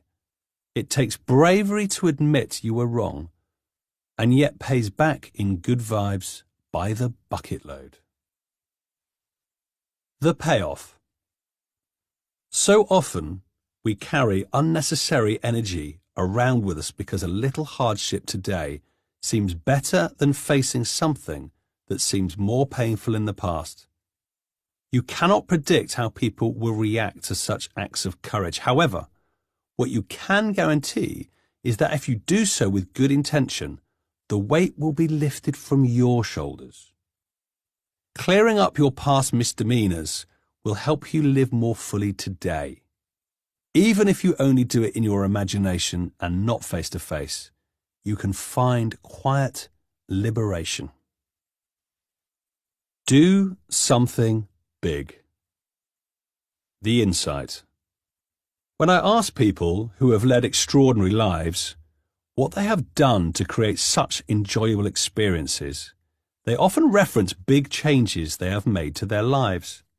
They may have moved abroad, started a business, learned an unusual skill, followed a passion, thrown in the towel and started again. Regardless of the detail, they've all done something large that had risk attached. Interestingly, they often didn't perceive what they were doing as risky, but all their friends did. When you ask them why they made that big move, the response is usually that it just felt right, and it was so damned exciting they just had to jump. Those decisions are the ones that jolted them out of autopilot into a more profound way of living and helped them to remember that anything is possible. The plan. Ponder what you might do that would be an absolute game changer for your life. My biggest ones have been getting married, having kids, moving to the seaside, writing my first book, and creating Upping Your Elvis. A good friend of mine has recently taken his kids out of school and gone to Chamonix in France for the ski season. He tells me it's the biggest boost to his family life, as well as to his work, as he is now invigorated, fresh, and full of new thinking for life. He is also no worse off, since the income from renting out his home covered the cost of his accommodation abroad. What would your big thing be? What could you do that fills you with excitement and shows you are truly living your life and not just fitting in with a system that encourages the insidious and gradual creep of autopilot? What is it that can help you remember that you are extraordinary and everything is possible? Jot down those things that come to mind, that are scary, exciting, and yet somehow won't stop calling to you. Now, what's stopping you? Jump. The payoff. We don't always feel ready to do the big stuff, but lack of preparation is often just used as an excuse. The time is never perfect, and we can never be absolutely prepared. Although all the experiments in Wake Up are designed to help counter the dreamlike state we find ourselves in most days, if you really want to jolt your system, do something big. I quit my job when I was 27 and went traveling. It was amazing because everything was vibrant, exciting, and new. I will always know that it's very easy for me to pack a bag and head off.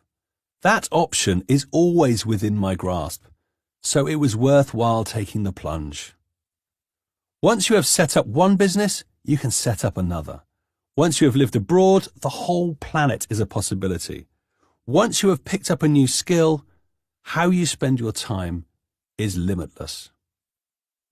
Do something big today, and the vibrations will ripple on forever. I am ready. Guerrilla gardening. The insight. Hell, we could be boring. Subconsciously, there is a crushing pressure upon us to fit in and play nicely. The upside is we live in a polite society where, at least on the surface, we all seem civil. But the price is that we forget how fun this life should be. I am a massive fan of creating a little mischief, especially when that mischief can bring a smile to the faces of others.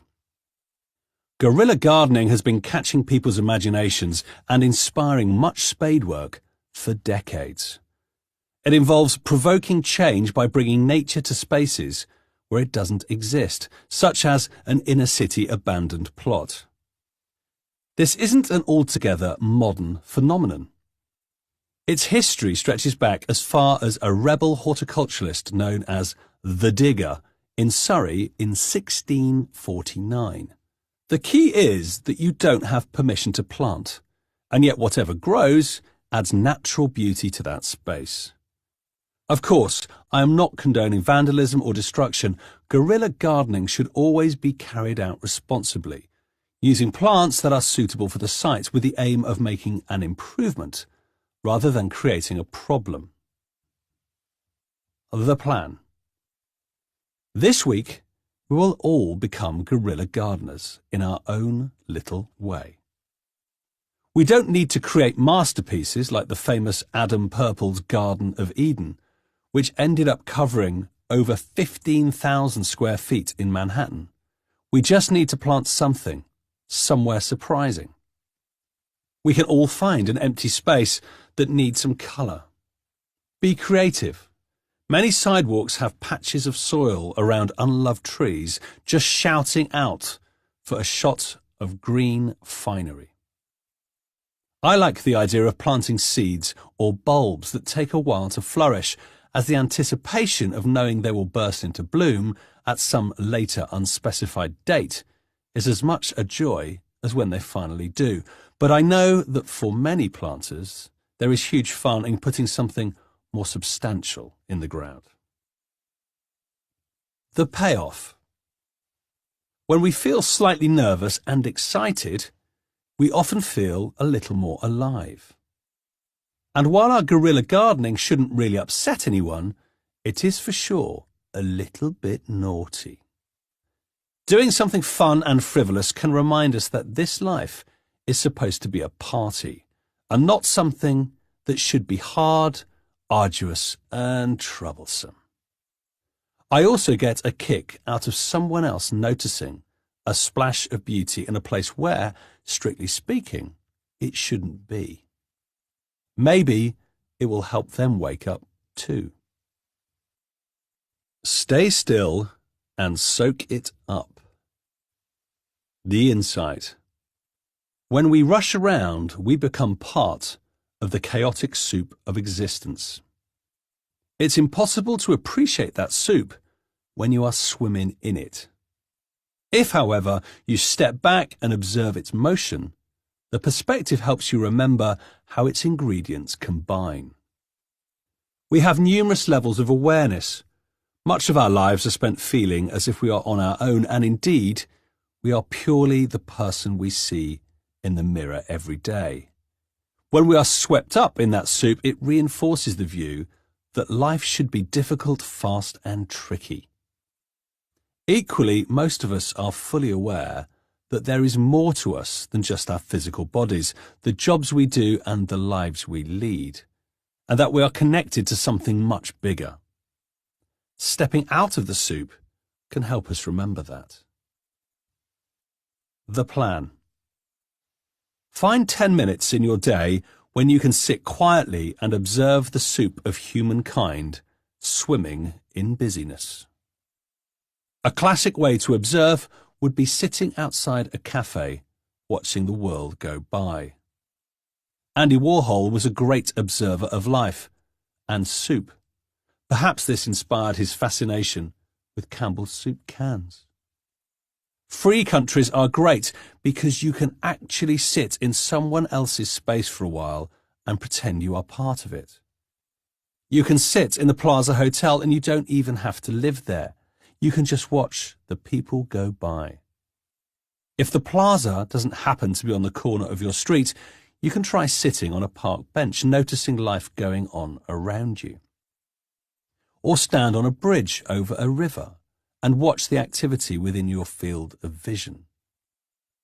Do not distract yourself with conversation or those little electronic devices. Just soak it all up. And notice how, when you sit quietly and breathe, you are in a very different energetic state from the rest of the world that is flowing past you. The payoff. A few moments in your day stepping back from the commotion is a great anchor in obtaining consciousness and choice. It may seem like an opulent indulgence, but for me, it's the equivalent of meditation. Often people feel as if to calm the mind, they have to go inside. But with this simple activity, you'll find that the busyness on the outside can produce the inner calm you desire. Neat and easy and effective. Write a letter to someone you care about. The insight. The human race is becoming ever more independent and isolated.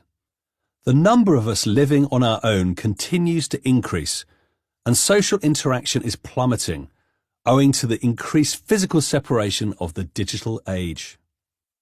When Sir Tim Berners-Lee invented the World Wide Web, its mission was to serve humanity and connect not just machines, but people.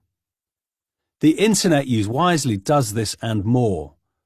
Like anything, when we overuse it, we create a problem for ourselves. Analog mediums help ground us and reconnect us with our natural human instincts. We aren't spending enough time with the people who count, and that often means we are not talking about what's important. Amy Winehouse had 10 million likes on her Facebook page, yet she died alone watching YouTube videos of herself. That can't be right. To be happy, fulfilled, and properly connected to this planet, we need to have meaningful relationships in our lives. The plan. This week, write a letter to somebody that you care about. The letter can be about anything at all, as long as it includes one thing you truly appreciate about that person you're writing to. Take your time. Letters are written so rarely now, it is right to luxuriate in the experience and make each word count. When we write a letter, we slow down time. We first have to value that communication and to clear some space to do it.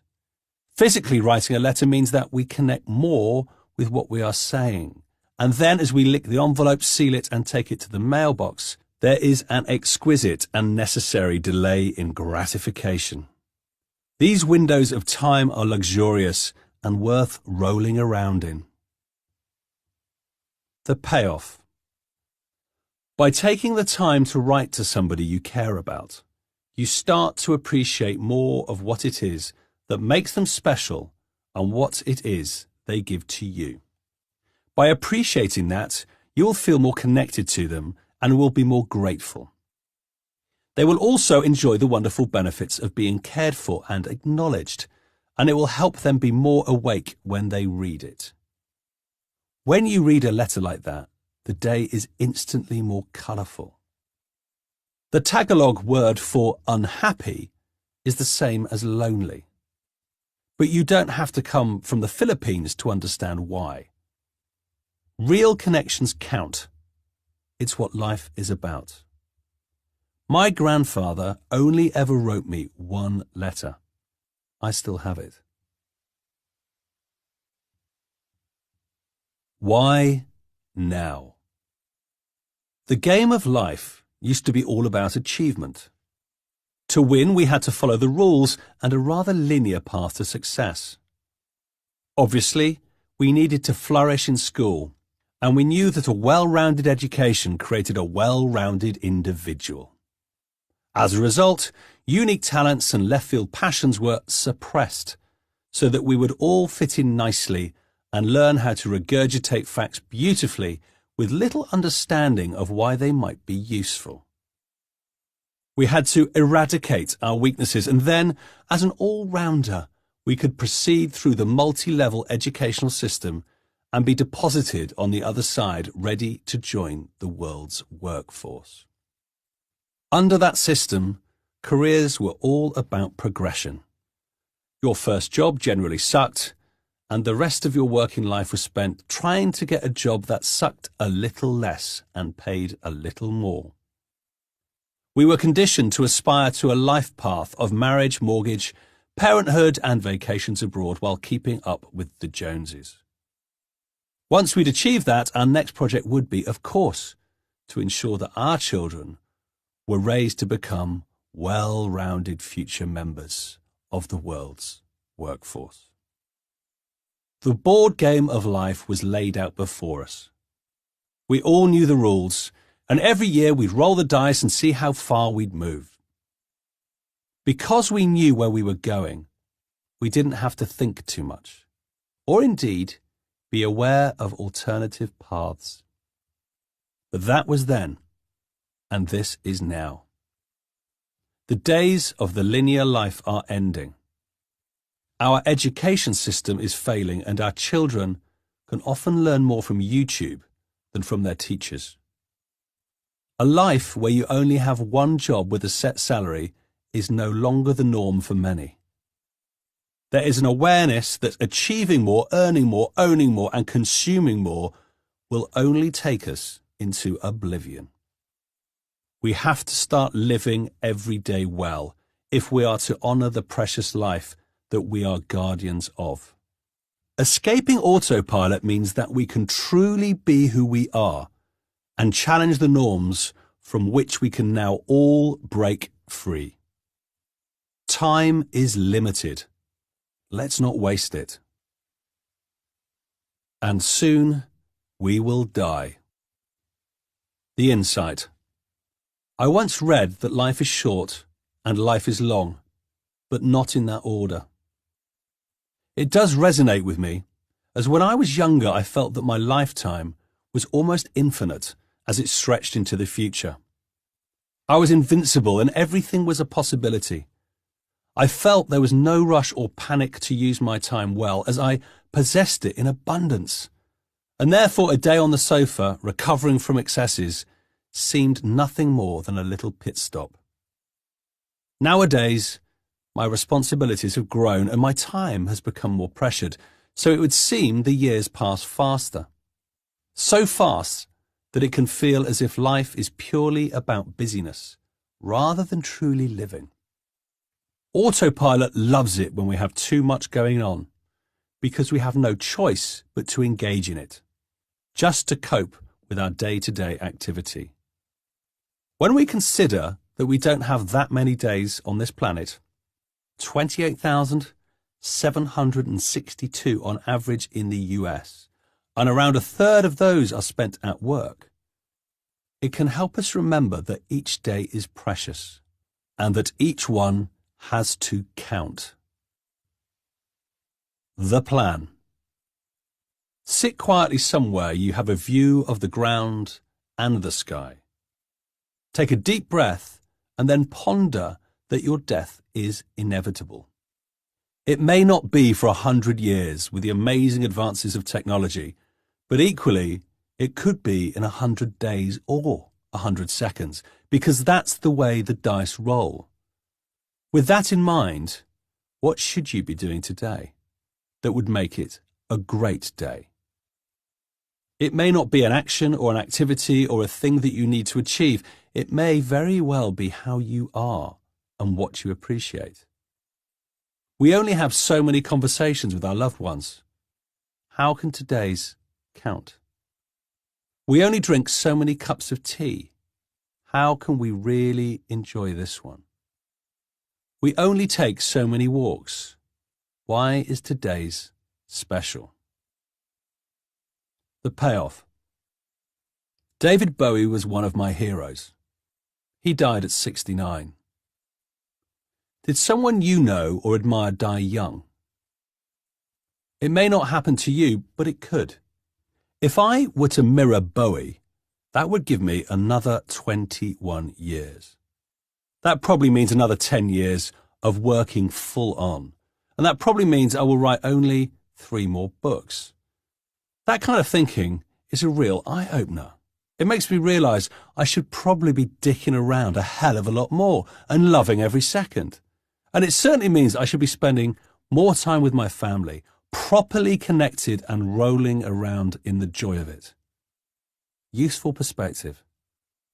I was recently asked about my ambition, and I realised that it was no longer about achieving more, becoming better, and all that striving for greatness. But it was about living well today. By remembering that we are not here for an infinite number of days, maybe we can all do that bit better by spending those that we do have more awake. Wakey, wakey. Every day on this planet should be extraordinary. Not in a ticker-tape parade, high-fiving, whoop-de-doo type way, but in an enjoying being alive for what it is kind of way. Each one of these exercises has been fun for me, and in writing this book and trying them out, I've discovered that the exercises in themselves are not the lesson. Rather, by trying these different things and having a good laugh in doing so, I have remembered what it is about life that I love so much. We have unlimited opportunities for fun. We have unlimited opportunities to meet amazing people.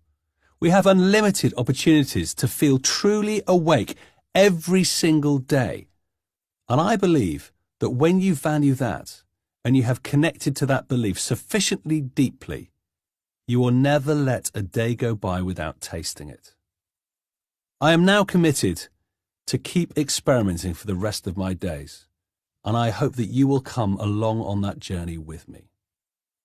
My dream is that like-minded people will share their experiments with us all, so that together we can try new and different ways of waking up. There are absolutely no rules to how this works. Readers have bent, broken, and reinvented these exercises hundreds of times already, and each incarnation brings a unique benefit. When we get creative and help others tap into that genius, we can only get better at breaking away from autopilot and learning more deeply. So I hope you will be part of the community that takes on that mantle and keeps alive what I have started. There is nothing sacred about this book beyond its attitude. I believe that we all have the opportunity to be amazing and to lead lives of legend.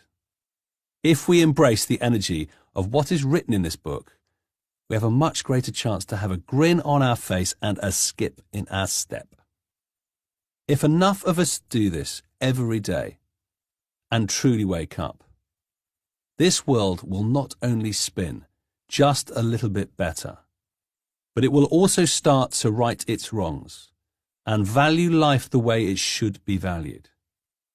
If you want to plug in to the extraordinary and the technicolor, and don't want to waste another minute of this most amazing time that we are here on this planet, then wake up.